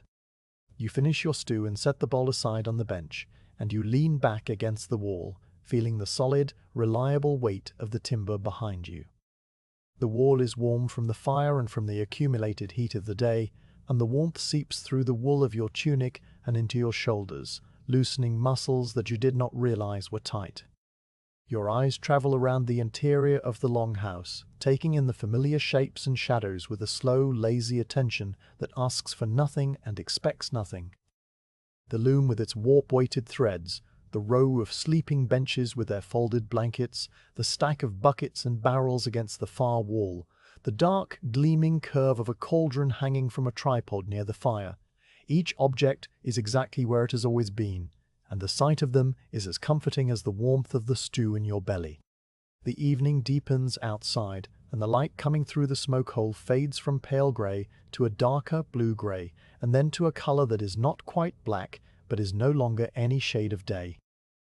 The fire becomes the only source of light in the long house, and the room contracts around it, the shadows growing longer and darker, the faces of the other people becoming soft-edged and indistinct. Someone rises and adds another log to the fire, placing it carefully on the embers and watching for a moment as the flames find the new wood and begin to lick at its surface, and then they return to their bench and settle back into their own quiet evening. The log catches with a soft popping sound, and a shower of tiny sparks rises into the air, dancing upward for a moment before vanishing into the darkness near the roof. The older man with the whetstone finishes his work and tests the edge of the knife with his thumb, a single, careful stroke, and then he slides the knife into a leather sheath and sets the whetstone aside. He picks up his own bowl, scrapes the last of the stew from the bottom with a piece of bread, and eats it slowly, his jaw moving with a steady, ruminative rhythm. Then he, too, sets his bowl aside and leans back, his eyes closing, his hands folding over his stomach, and within a few moments his breathing has slowed and deepened into the regular, peaceful rhythm of approaching sleep. The person who tends the fire rises again and begins the final task of the evening, the cleaning of the bowls. This is done without hurry, the bowls carried outside to be scraped with clean sand and rinsed with a little sea-water drawn from a bucket near the door, then brought back inside and stacked neatly near the hearth to dry. The sound of the scraping is a soft, gritty whisper, and the sound of the rinsing is a gentle, liquid slosh, and both sounds are so quiet and so familiar that they barely register in your awareness. The bowls are stacked, the sand is brushed from the floor, the bucket of seawater is returned to its place, and then the fire tender settles onto their own bench, drawing a blanket up over their shoulders and turning their face toward the warmth of the flames. You remain where you are for a while longer, your body heavy and relaxed, your mind drifting in a slow, aimless current that touches on the events of the day without examining them closely. The feel of the pebbles under your feet on the shore, the smell of the pine tar in the storage shed, the sight of the bone needle moving through the wool of the sail, the weight of the water buckets in your hands. Each image rises and falls, a leaf on a slow stream, and then it is gone, and another takes its place. The fire burns down to a bed of glowing embers, and the light in the long house softens from orange to a deep, pulsing red, the color of the heart of a living thing. The shadows stop dancing and settle into stillness, and the only sound is the collective breathing of the sleepers, a low, steady tide of air that fills the room and then empties it, over and over, as regular as the wash of the fjord on the pebble shore. Eventually, you shift in your bench, uncurling your legs and stretching them out, and you lie down on your side, pulling the wool blanket up to your chin. The heather beneath the sheepskin rustles softly, a dry, papery sound that is the last sound you hear before the quiet of the longhouse closes over you completely.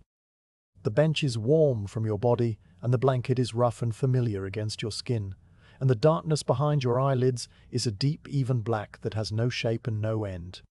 You let your breathing slow to match the breathing of the others, and you feel the boundary between yourself and the room begin to soften and blur, the edges of your awareness dissolving like a handful of salt in a cup of warm water. The last thing you are aware of before sleep takes you entirely is the faint, distant sound of the fjord, still washing against the shore in the darkness, as patient and as steady as the turning of the stars. And then you are asleep, and the longhouse is quiet, and the fire settles into its bed of ash, and the night wraps itself around the village like a second, darker blanket, and nothing moves except the slow, silent drift of the clouds across the hidden moon, and the even slower creep of the tide up the pebbles of the shore, and the steady, gentle breathing of everyone who sleeps. The dream, when it comes, does not announce itself as a dream. There is no sudden shift, no moment of strangeness or disorientation. You are simply somewhere else, and the somewhere else is a vast, quiet, empty ocean that stretches away in every direction to a horizon that is so far away it might as well not exist. The sea is perfectly flat, without a single wave or ripple. its surface a sheet of pale silver grey that reflects the sky above with such perfect fidelity that you cannot tell where the water ends and the air begins. The sky is the same silver grey, an unbroken dome of soft, even light that has no source, no sun, no variation. It is not bright and it is not dark.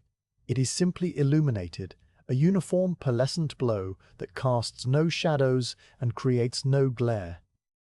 You are standing, or perhaps floating, on the surface of this still sea, and your feet, if you have feet, do not break the surface. You are weightless, motionless, held in the center of a silence so deep and so complete that it feels like a sound in itself, a low humming note that is just below the threshold of hearing. The sea is not empty. Across its surface, faint shapes are visible, not as solid objects but as suggestions, as memories of shapes that were once there or might one day be there. To your left, a long, low coastline shimmers in the distance, a band of darker grey that might be a beach of pale sand or a line of low grassy dunes. The coastline does not move or change, but it seems to waver, as if you are seeing it through a thin layer of water, and its details are soft and indistinct, like a painting that has been left out in the rain. To your right, a high, dark cliff rises from the sea, its face a sheer vertical wall of shadow that reflects no light, its top lost in the pale grey of the sky. The cliff is the shape of a cliff and nothing more, without texture or feature, a pure abstract form that represents the idea of a cliff rather than any particular cliff you have ever seen. Ahead of you, far out on the horizon, a single conical mountain rises from the sea, its slopes smooth and symmetrical, its summit a perfect dark point. The mountain is the shape that the elder described when he spoke of the landmark that marks the entrance to the long fjord, and you recognize it without knowing how you recognize it, without remembering ever having seen it before. These shapes, the beach, the cliff, the mountain, are the sea chart. They are the map that the elder carries in his mind, the map that was carried by his father and his father's father before him, a map made not of lines on parchment, but of remembered sights and sounds and sensations. A living document that has been passed down through the generations in the form of stories told on quiet evenings like this one. The elder does not have a chart drawn on vellum. He has a collection of observations, a catalogue of signs that he has learned and verified and added to over a lifetime at sea. And now, in your dream, these signs have taken on a kind of quiet, abstract form, laid out across the still surface of the dream sea like pieces on a game board, waiting to be observed and understood. You notice, with the calm acceptance of a dreamer, that you are not alone. The elder is there, standing a little way off across the water, his figure as indistinct and wavering as the coastline. He does not speak, but his presence conveys information in a way that bypasses words, a quiet, direct knowing that flows from his mind to yours without any need for language. You understand, in the way that one understands things in dreams, that he is showing you the signs, the landmarks that will guide the ship across the open water to the sheltered fjords on the other side. He points, not with his hand but with his attention, toward the low flat beach on the left, and you know that this beach is the first thing you will see when the ship leaves the coast behind, a long pale line of sand that runs north to south for many miles, its shape distinctive and unmistakable, a line that the elder has sailed past more times than he can count and has never failed to recognize. The elder's attention shifts to the dark cliff on the right, and you understand that this cliff marks the turning point, the place where the ship must alter its course to avoid a hidden reef that lies just beneath the surface. The reef is not visible in the dream, but you know it is there, a jagged ridge of black rock that has claimed many ships over the centuries, and the elder's memory of its location is precise and unwavering, measured by the angle between the cliff and the mountain on the horizon. The measurement is not in degrees or in any kind of number. It is a visual relationship, a particular alignment of shapes that, when seen from the deck of a ship, tells the helmsman exactly where the danger lies and exactly where the safe passage begins. You understand this without having to think about it, and the understanding settles into you like a stone dropping into still water, sending out slow, quiet ripples that spread and then fade. The mountain on the horizon is the final mark, the guide that will lead the ship into the long, narrow entrance of the fjord where the voyage will end. The eldest stories have described this mountain many times, its perfect conical shape, its dark, brooding summit, its slopes that catch the morning light in a particular way that makes them look almost blue. In the dream, the mountain is distant and small, but it is unmistakable, and you know that when you see it in reality, you will feel the same quiet recognition that you feel now. The mountain is the end of the journey, and it is also the beginning of the return, and in the Elder's mental chart, it is the most important point of all. The dream shifts, and the signs dissolve back into the grey mist from which they came, and now the sea is truly empty, a vast flat plain of silver that stretches away to infinity in every direction. You are alone on the water, but the aloneness is not frightening. It is peaceful, a deep, serene solitude that feels as vast and as calm as the sea itself. The Elder is gone, but his knowledge remains, imprinted on your mind, like the faint, pale lines of a watermark on a sheet of fine wool cloth. You float on the still surface, weightless and silent, and you feel yourself becoming smaller and smaller, a tiny point of awareness in an ocean of quiet, until the boundary between you and the sea dissolves entirely. And you are the sea, and the sea is you, and there is nothing else.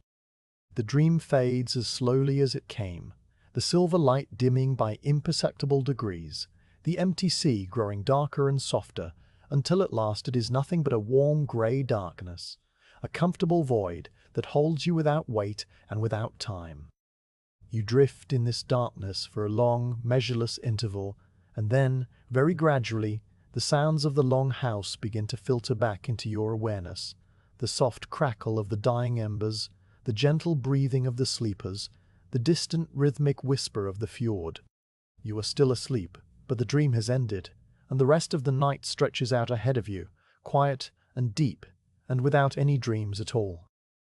The first light comes not as a brightness, but as a thinning of the darkness, a gradual dilution that turns the black of the longhouse interior into a deep, cool blue-grey. You wake into this light without any sharp transition, your eyes opening slowly and your mind rising from sleep, like a bubble, drifting up through still water. The blanket is still warm around your shoulders, and the bench is still cupped to the shape of your body, and for a long, quiet moment you simply lie there, letting the new day settle around you. The hearth is a bed of pale grey ash, with a single faint thread of smoke rising from its centre, and the air is cold enough that you can see your breath when you exhale, a small pale cloud that forms and dissolves in the space of a heartbeat. The sleepers around you are still wrapped in their blankets, their breathing slow and deep, and the longhouse holds its quiet, like a bowl holds water, without effort, without end. You rise slowly, pushing the blanket back and swinging your legs over the edge of the bench, and your bare feet meet the packed earth floor, which is cold this morning, colder than it was yesterday, the chill of the night still held in its surface. You pull on your wool tunic and your leggings, and you fasten your shoes with the same slow, methodical movements you have used every morning of your life, and then you stand for a moment, letting your body find its balance, feeling the solid, dependable weight of the earth beneath you. The longhouse is dim and still, and no one else has risen yet, and the quiet is so complete that you can hear the faint, distant sound of a single bird calling from somewhere up on the hillside, a clear, high note that hangs in the air for a moment and then fades. You cross to the doorway and push the woolen hanging aside, stepping out into the open air, and the cold wraps around you immediately. A clean, sharp cold that smells of frost and damp earth, and the distant, salty breath of the fjord. The sky is a pale, even grey, lighter than it was yesterday, and the light that fills the village is a soft, blue-tinged illumination that makes everything look clean and new and slightly unreal. The turf roofs of the long houses are dusted with a fine white frost that glistens faintly in the early light, and the paths between the buildings are dark with moisture, the surfaces firm and slightly springy underfoot. No one else is abroad yet, and the village is suspended in a kind of hushed expectancy, a stillness that is not the stillness of sleep, but the stillness of preparation, of a held breath waiting to be released. You walk down the path toward the storage area, and as you approach, you see that others are already gathering there, emerging from their own doorways and converging on the same spot with the same quiet, unhurried purpose. No words are exchanged, or if they are, the words are so low and so brief that they barely disturb the air. Each person knows what needs to be done, and each person moves to their task with the calm, practiced efficiency of a crew that has done this many times before. The water barrels, full and heavy, stand in their row near the shed, their wooden sides beaded with condensation that catches the pale light and turns it into tiny, glinting points. The sacks of barley bread and the bundles of dried fish have been brought out and stacked neatly on a wooden sledge, and the great woolen slade, folded and bound with leather straps, rests beside them, its bulk dark and substantial against the frosty ground. You join the line of people who are carrying the supplies down to the shore, and you pick up a rolled sleeping fur from the stack near the shed, lifting it onto your shoulder and feeling its weight settle against you. The fur is thick and heavy, made from the pelts of several sheep sewn together with strong, even stitches, and it smells of wool and lanolin, and the faint, smoky trace of the long house hearth. You carry it down the familiar path to the shore, your feet finding the same footholds they found yesterday, and the morning air is cold on your face and hands, cold enough that your fingers feel stiff and your breath comes out in soft, pale puffs.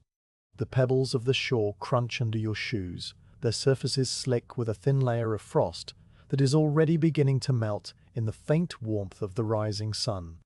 The ship rests on its log rollers above the tide line, exactly where it was yesterday, its dark tarred hull glistening with moisture, its stem post rising against the grey sky like a silent, waiting sentinel.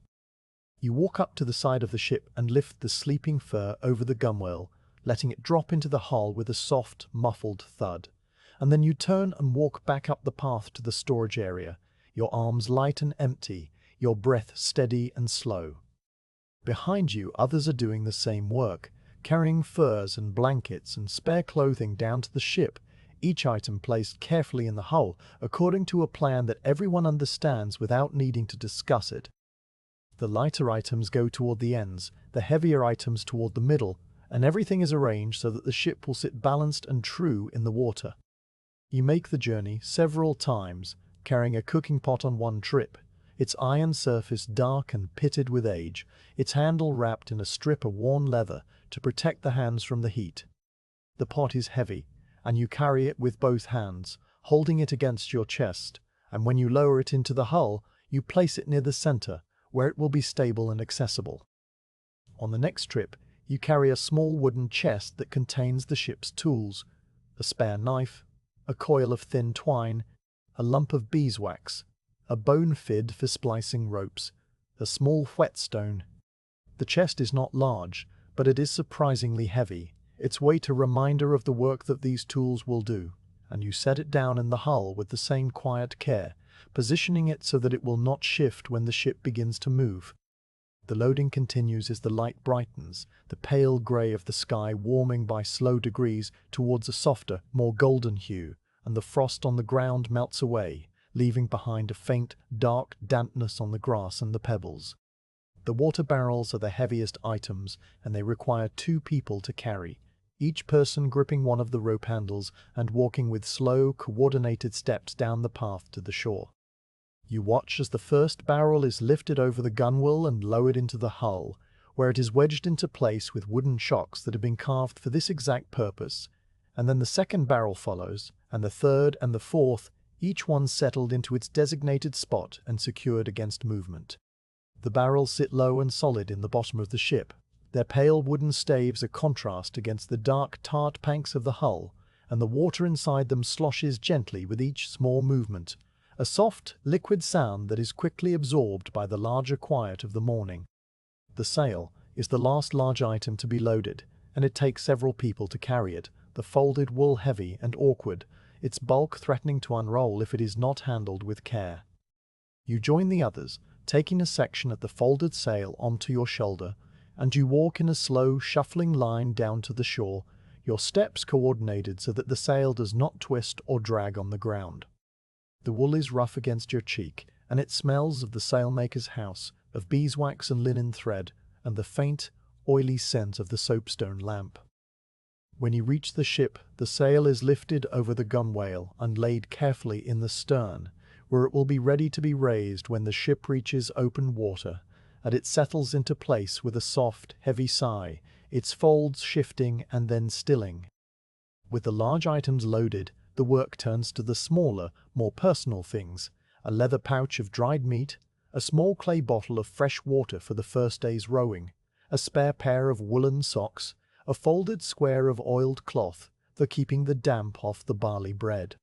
These items are handed down from person to person, passed over the gunwale in a quiet, orderly chain, and each one finds its place in the hull, tucked into corners and wedged between larger items until the ship is full, but not crowded, its interior a neat, orderly arrangement of provisions and equipment, everything in its place and a place for everything.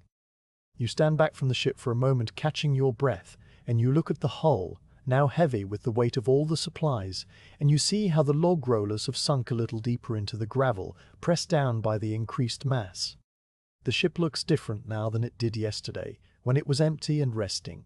It looks ready, its dark, loaded hull a promise of the voyage to come, and the sight of it stirs something quiet in your chest, a feeling that is not excitement and not fear, but a calm, steady readiness, a sense of being prepared for whatever comes next.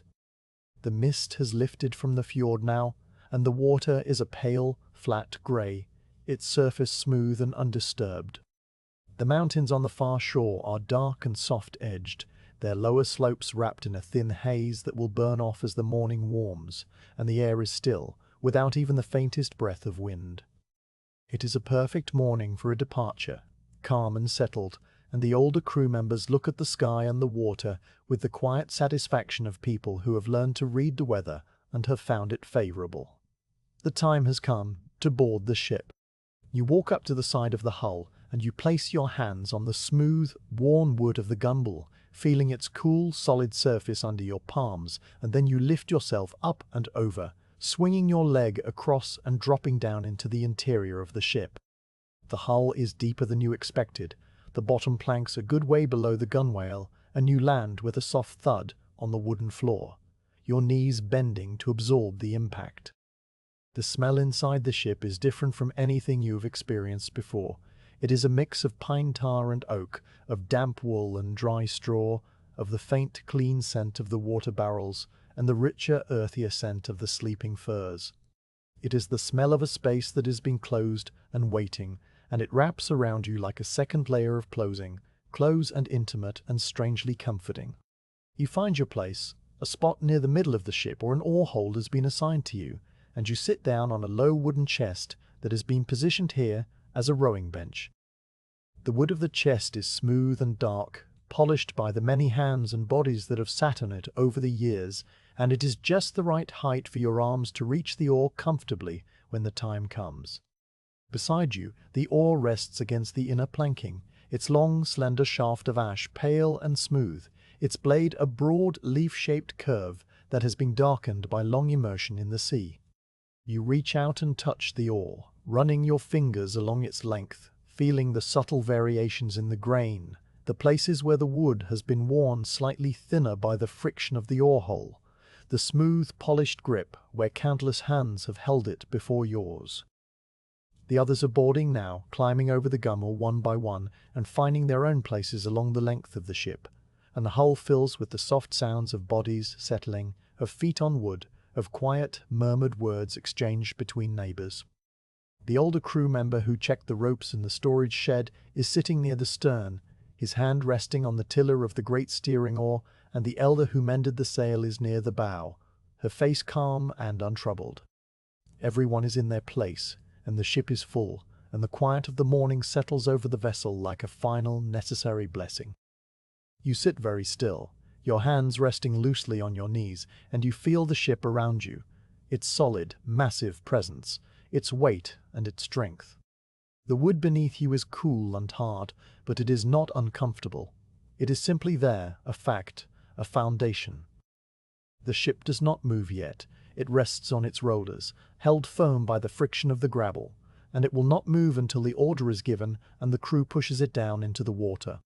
But even in its stillness, the ship feels alive, a thing of potential and purpose, and you feel your own body settling into its rhythm, your breathing slowing, your heart beating with a steady, patient pulse that matches the gentle lap of the water against the shore.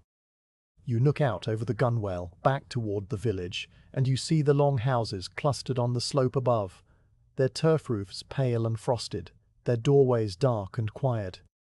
A thin column of smoke rises from one of the houses, climbing straight up into the still air, and the sight of it is familiar and reassuring. A sign that the life of the village continues, that the hearth fires are still burning, that everything you know is still there, waiting for your return. You do not wave, and no one waves to you. There is no need for farewells because the voyage is not a departure in the sense of a leaving behind, but simply a continuation, a next step in the quiet, ongoing rhythm of the seasons and the sea. The morning light brightens a little more, and the grey of the sky softens toward a pale pearlescent white, and the ship sits heavy and still on its bed of gravel. And you sit still within it, your hands quiet on your knees, your breath slow and deep, your mind calm and clear. The last items are handed over the gunwale and stowed, the last crew members climb aboard and find their benches, and then everything is ready, and the ship is full, and the quiet of the waiting wraps around you like a blanket, warm and heavy and complete. The command to launch is not a shout, but a quiet word passed from the stern to the bow, a simple phrase spoken in a low, calm voice that carries no further than it needs to. You hear it as a murmur behind you, and then you feel the ship stir beneath you as the crew on the shore begin to push against the hull, their hands pressing flat against the dark, tarred planks, their feet bracing on the gravel. The log rollers creak, a low groaning sound that vibrates through the timbers and into the soles of your shoes, and then the ship begins to move, sliding forward with a slow, ponderous momentum that is almost too gradual to perceive. The gravel crunches under the rollers, a grinding, shifting sound that grows louder and then softer as the ship passes over each log, and the hull rocks gently, a slow, side-to-side motion that makes you reach out and steady yourself against the gunwale. The water is close now, a pale, flat sheet of grey that laps softly against the shore, and the ship slides toward it with the same unhurried purpose that has governed every action of the past 2 days. The stem post reaches the waterline first, its carved point dipping into the fjord with a soft, liquid sigh, and then the rest of the hull follows, the planks settling into the cold, dark water one by one, the ship finding its natural element after its long rest on the land. The transition is smooth and almost silent. One moment the ship is a creature of the gravel and the grass, and the next it is a creature of the sea, floating free and light on the surface of the fjord, its timbers expanding with a series of soft, subtle clicks as the water soaks into the dry wood. The rollers are left behind on the shore, dark and wet and abandoned, and the ship drifts out a little way from the beach, pulled by the gentle current of the outgoing tide. You are afloat.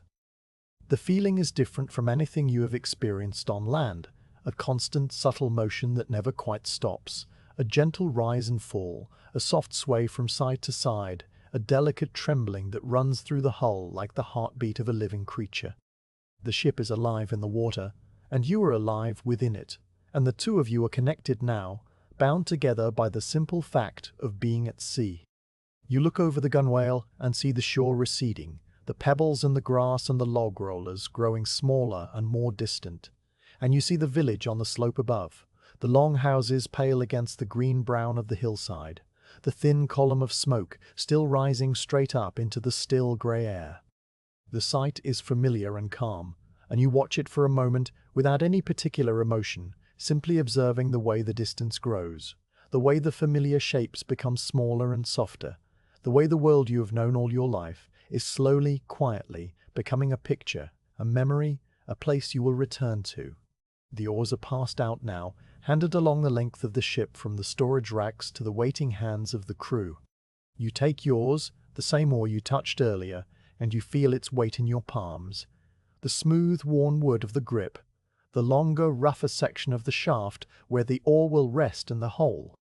The oar is heavy, but balanced, its weight distributed along its length in a way that makes it feel lighter than it is, and you run your fingers over the blade, tracing its leash-shaped curve, its surface dark and slick from years of immersion in the sea.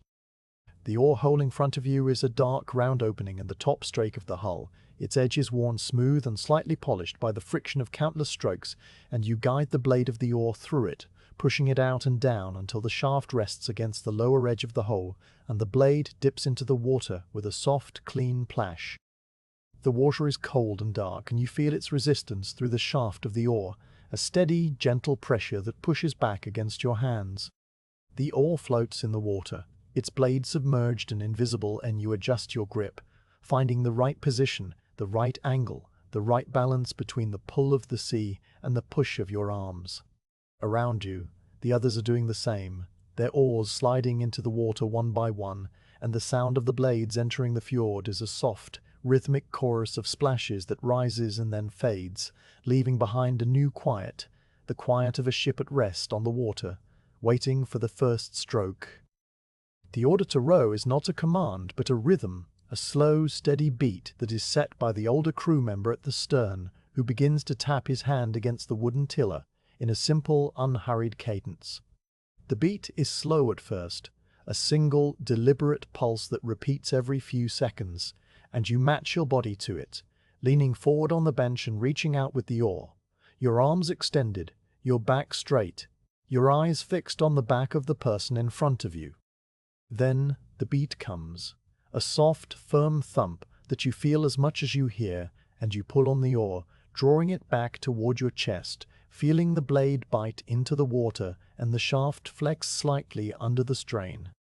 The oar moves through the water with a deep, smooth resistance, and the ship responds, a subtle surge of motion that travels through the hull and into your body, a quiet, powerful affirmation that the vessel is moving, that the voyage has begun.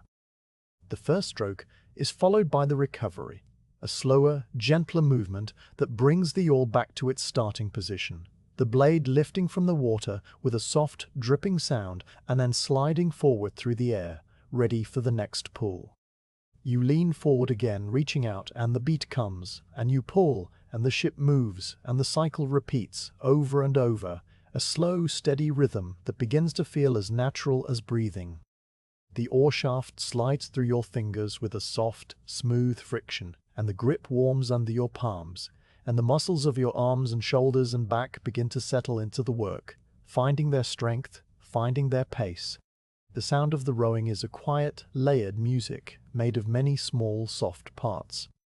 There is the plash of the blades entering the water, a sound that is slightly different for each oar depending on its angle and the height of the rower, a chorus of soft, liquid notes that overlap and blend. There is the deeper, more resonant sound of the blades pulling through the water, a low, rushing whisper that rises and falls with each stroke. There is the creak of the oar shafts against the wooden holes, a gentle, rhythmic groaning that is not unpleasant, but simply present, a part of the fabric of the sound. And beneath all of this, there is the sound of the water against the hull, the soft, continuous lapping of the fjord against the wooden planks, a sound that has been the constant companion of the ship since it first touched the sea. You row, and the ship moves and the shore slides past on your left, a slow, changing diorama of grey rock and dark pines and the pale, frost-bleached grass of the hills. The village is behind you now, and the fjord opens out ahead, a long, narrow corridor of water that stretches between the mountains, its surface calm and grey and smooth. The mountains themselves rise steeply from the shore, their lower slopes covered with a dense, dark forest of pine and birch, their upper reaches bare and rocky, their summits lost in a thin, drifting haze of cloud. The trees on the nearer slopes are dark green, almost black in the muted light, and they stand in close, silent ranks, their trunks straight and still, their branches motionless. A single white bird, small and distant, flies across the face of the mountain, its wings beating with a slow, steady rhythm, and then it disappears into the trees, and the mountain is still again. The rhythm of the rowing becomes a kind of trance, a steady, repetitive cycle that fills your awareness and empties it at the same time. You lean forward, you reach out, you pull, you recover, and each stroke is the same as the one before it, and yet each stroke is its own. A unique, unrepeatable moment that exists only for the time it takes to complete and then is gone. Your mind drifts, not to any particular thought, but to a quiet, wordless state where there is only the oar and the water and the slow, steady beat of the rhythm. You are aware of your body, of the warmth spreading through your muscles, of the cool air on your face, of the gentle rocking motion of the ship. But these sensations are distant and soft, like sounds heard through a thick woolen cloth. The coastline continues its slow procession, each feature presenting itself in turn and then receding, a quiet, orderly parade of rock and tree and waterfall. A narrow stream tumbles down a cleft in the hillside, its water white and foaming against the dark stone, and the sound of it reaches you as a faint, distant hiss that fades as the ship moves on. A small grassy ledge juts out from the cliff, and on it, a single sheep stands motionless, its fleece pale against the dark green of the grass, its head raised as if it is watching the ship pass. And then the ship rounds a bend, and the sheep is gone, swallowed by the landscape. A patch of pale grey lichen covers a rock face in a great, spreading circle, its edges soft and irregular, like a map of some unknown, distant land. And you look at it for a moment and then let it drift past, a quiet, unremarkable thing among many quiet, unremarkable things. The ship moves on, and the fjord widens, the mountains on either side drawing back and becoming lower, their slopes gentler, their summits softer. The water changes too, losing some of its grey flatness and taking on a deeper, more textured quality, a faint, rippling pattern that speaks of the open sea ahead. The rhythm of the rowing adjusts subtly, the beat from the stern becoming a little faster, a little more urgent, as the ship finds the current that will carry it out of the fjord and into the wider water beyond. You respond without thinking, your body matching the new pace, your oar moving a little more quickly through the water, your breath coming a little more deeply, and the ship surges forward, its bow cutting through the gentle swell with a soft, rhythmic hiss. You feel the sea before you see it, a change in the motion of the ship that tells you the sheltered water of the fjord is behind you now. The gentle rocking sway becomes a longer, slower roll, a lifting and falling that travels from bow to stern and back again, and the ship begins to move with the sea rather than against it, its timbers flexing and settling with a series of soft, subtle creaks. The air changes too, growing cooler and fresher, and it carries a new smell, the deep, clean, empty smell of the open ocean, a smell that is all salt and distance, and the vast, quiet space that stretches away to the horizon without any land in sight. You look up from your oar, and you see the sea for the first time. The fjord has opened out into a broad grey expanse of water that stretches away to the north and west, its surface no longer flat, but textured with a gentle, rolling swell, its colour a deep, sombre grey-blue that seems to absorb the light and hold it. The horizon is a clean, sharp line where the grey of the water meets the paler grey of the sky, and it is empty, a blank, unbroken arc that circles the world from one side to the other. There are no other ships, no birds, no signs of land, only the sea and the sky, and the slow, steady movement of the longship as it rows out into the quiet vastness. The rhythm of the rowing settles back into its steady, hypnotic pace, and you find your place in it again, your body moving with the beat, your mind drifting on the slow, calm current of the repetition. The ship rises and falls on the swell, a gentle sweeping motion that seems to come from very far away, a movement that has travelled across hundreds of miles of open water to reach you, and you let yourself move with it, your body swaying with the ship, your hands steady on the oar, your breath slow and deep. The sea is quiet this morning, a calm, peaceful sea that asks nothing of you but your presence, and you give it willingly. A small, still figure in a wooden ship on a vast grey ocean, rowing slowly toward a horizon that is always the same distance away, always receding, always waiting. The beat continues, steady and unhurried, and the oars rise and fall, and the ship moves on, and the quiet of the open sea wraps around you like a blanket, warm and heavy and complete, and you row, and you breathe, and you let the slow, gentle rhythm carry you forward, one stroke at a time, into the calm, grey heart of the morning.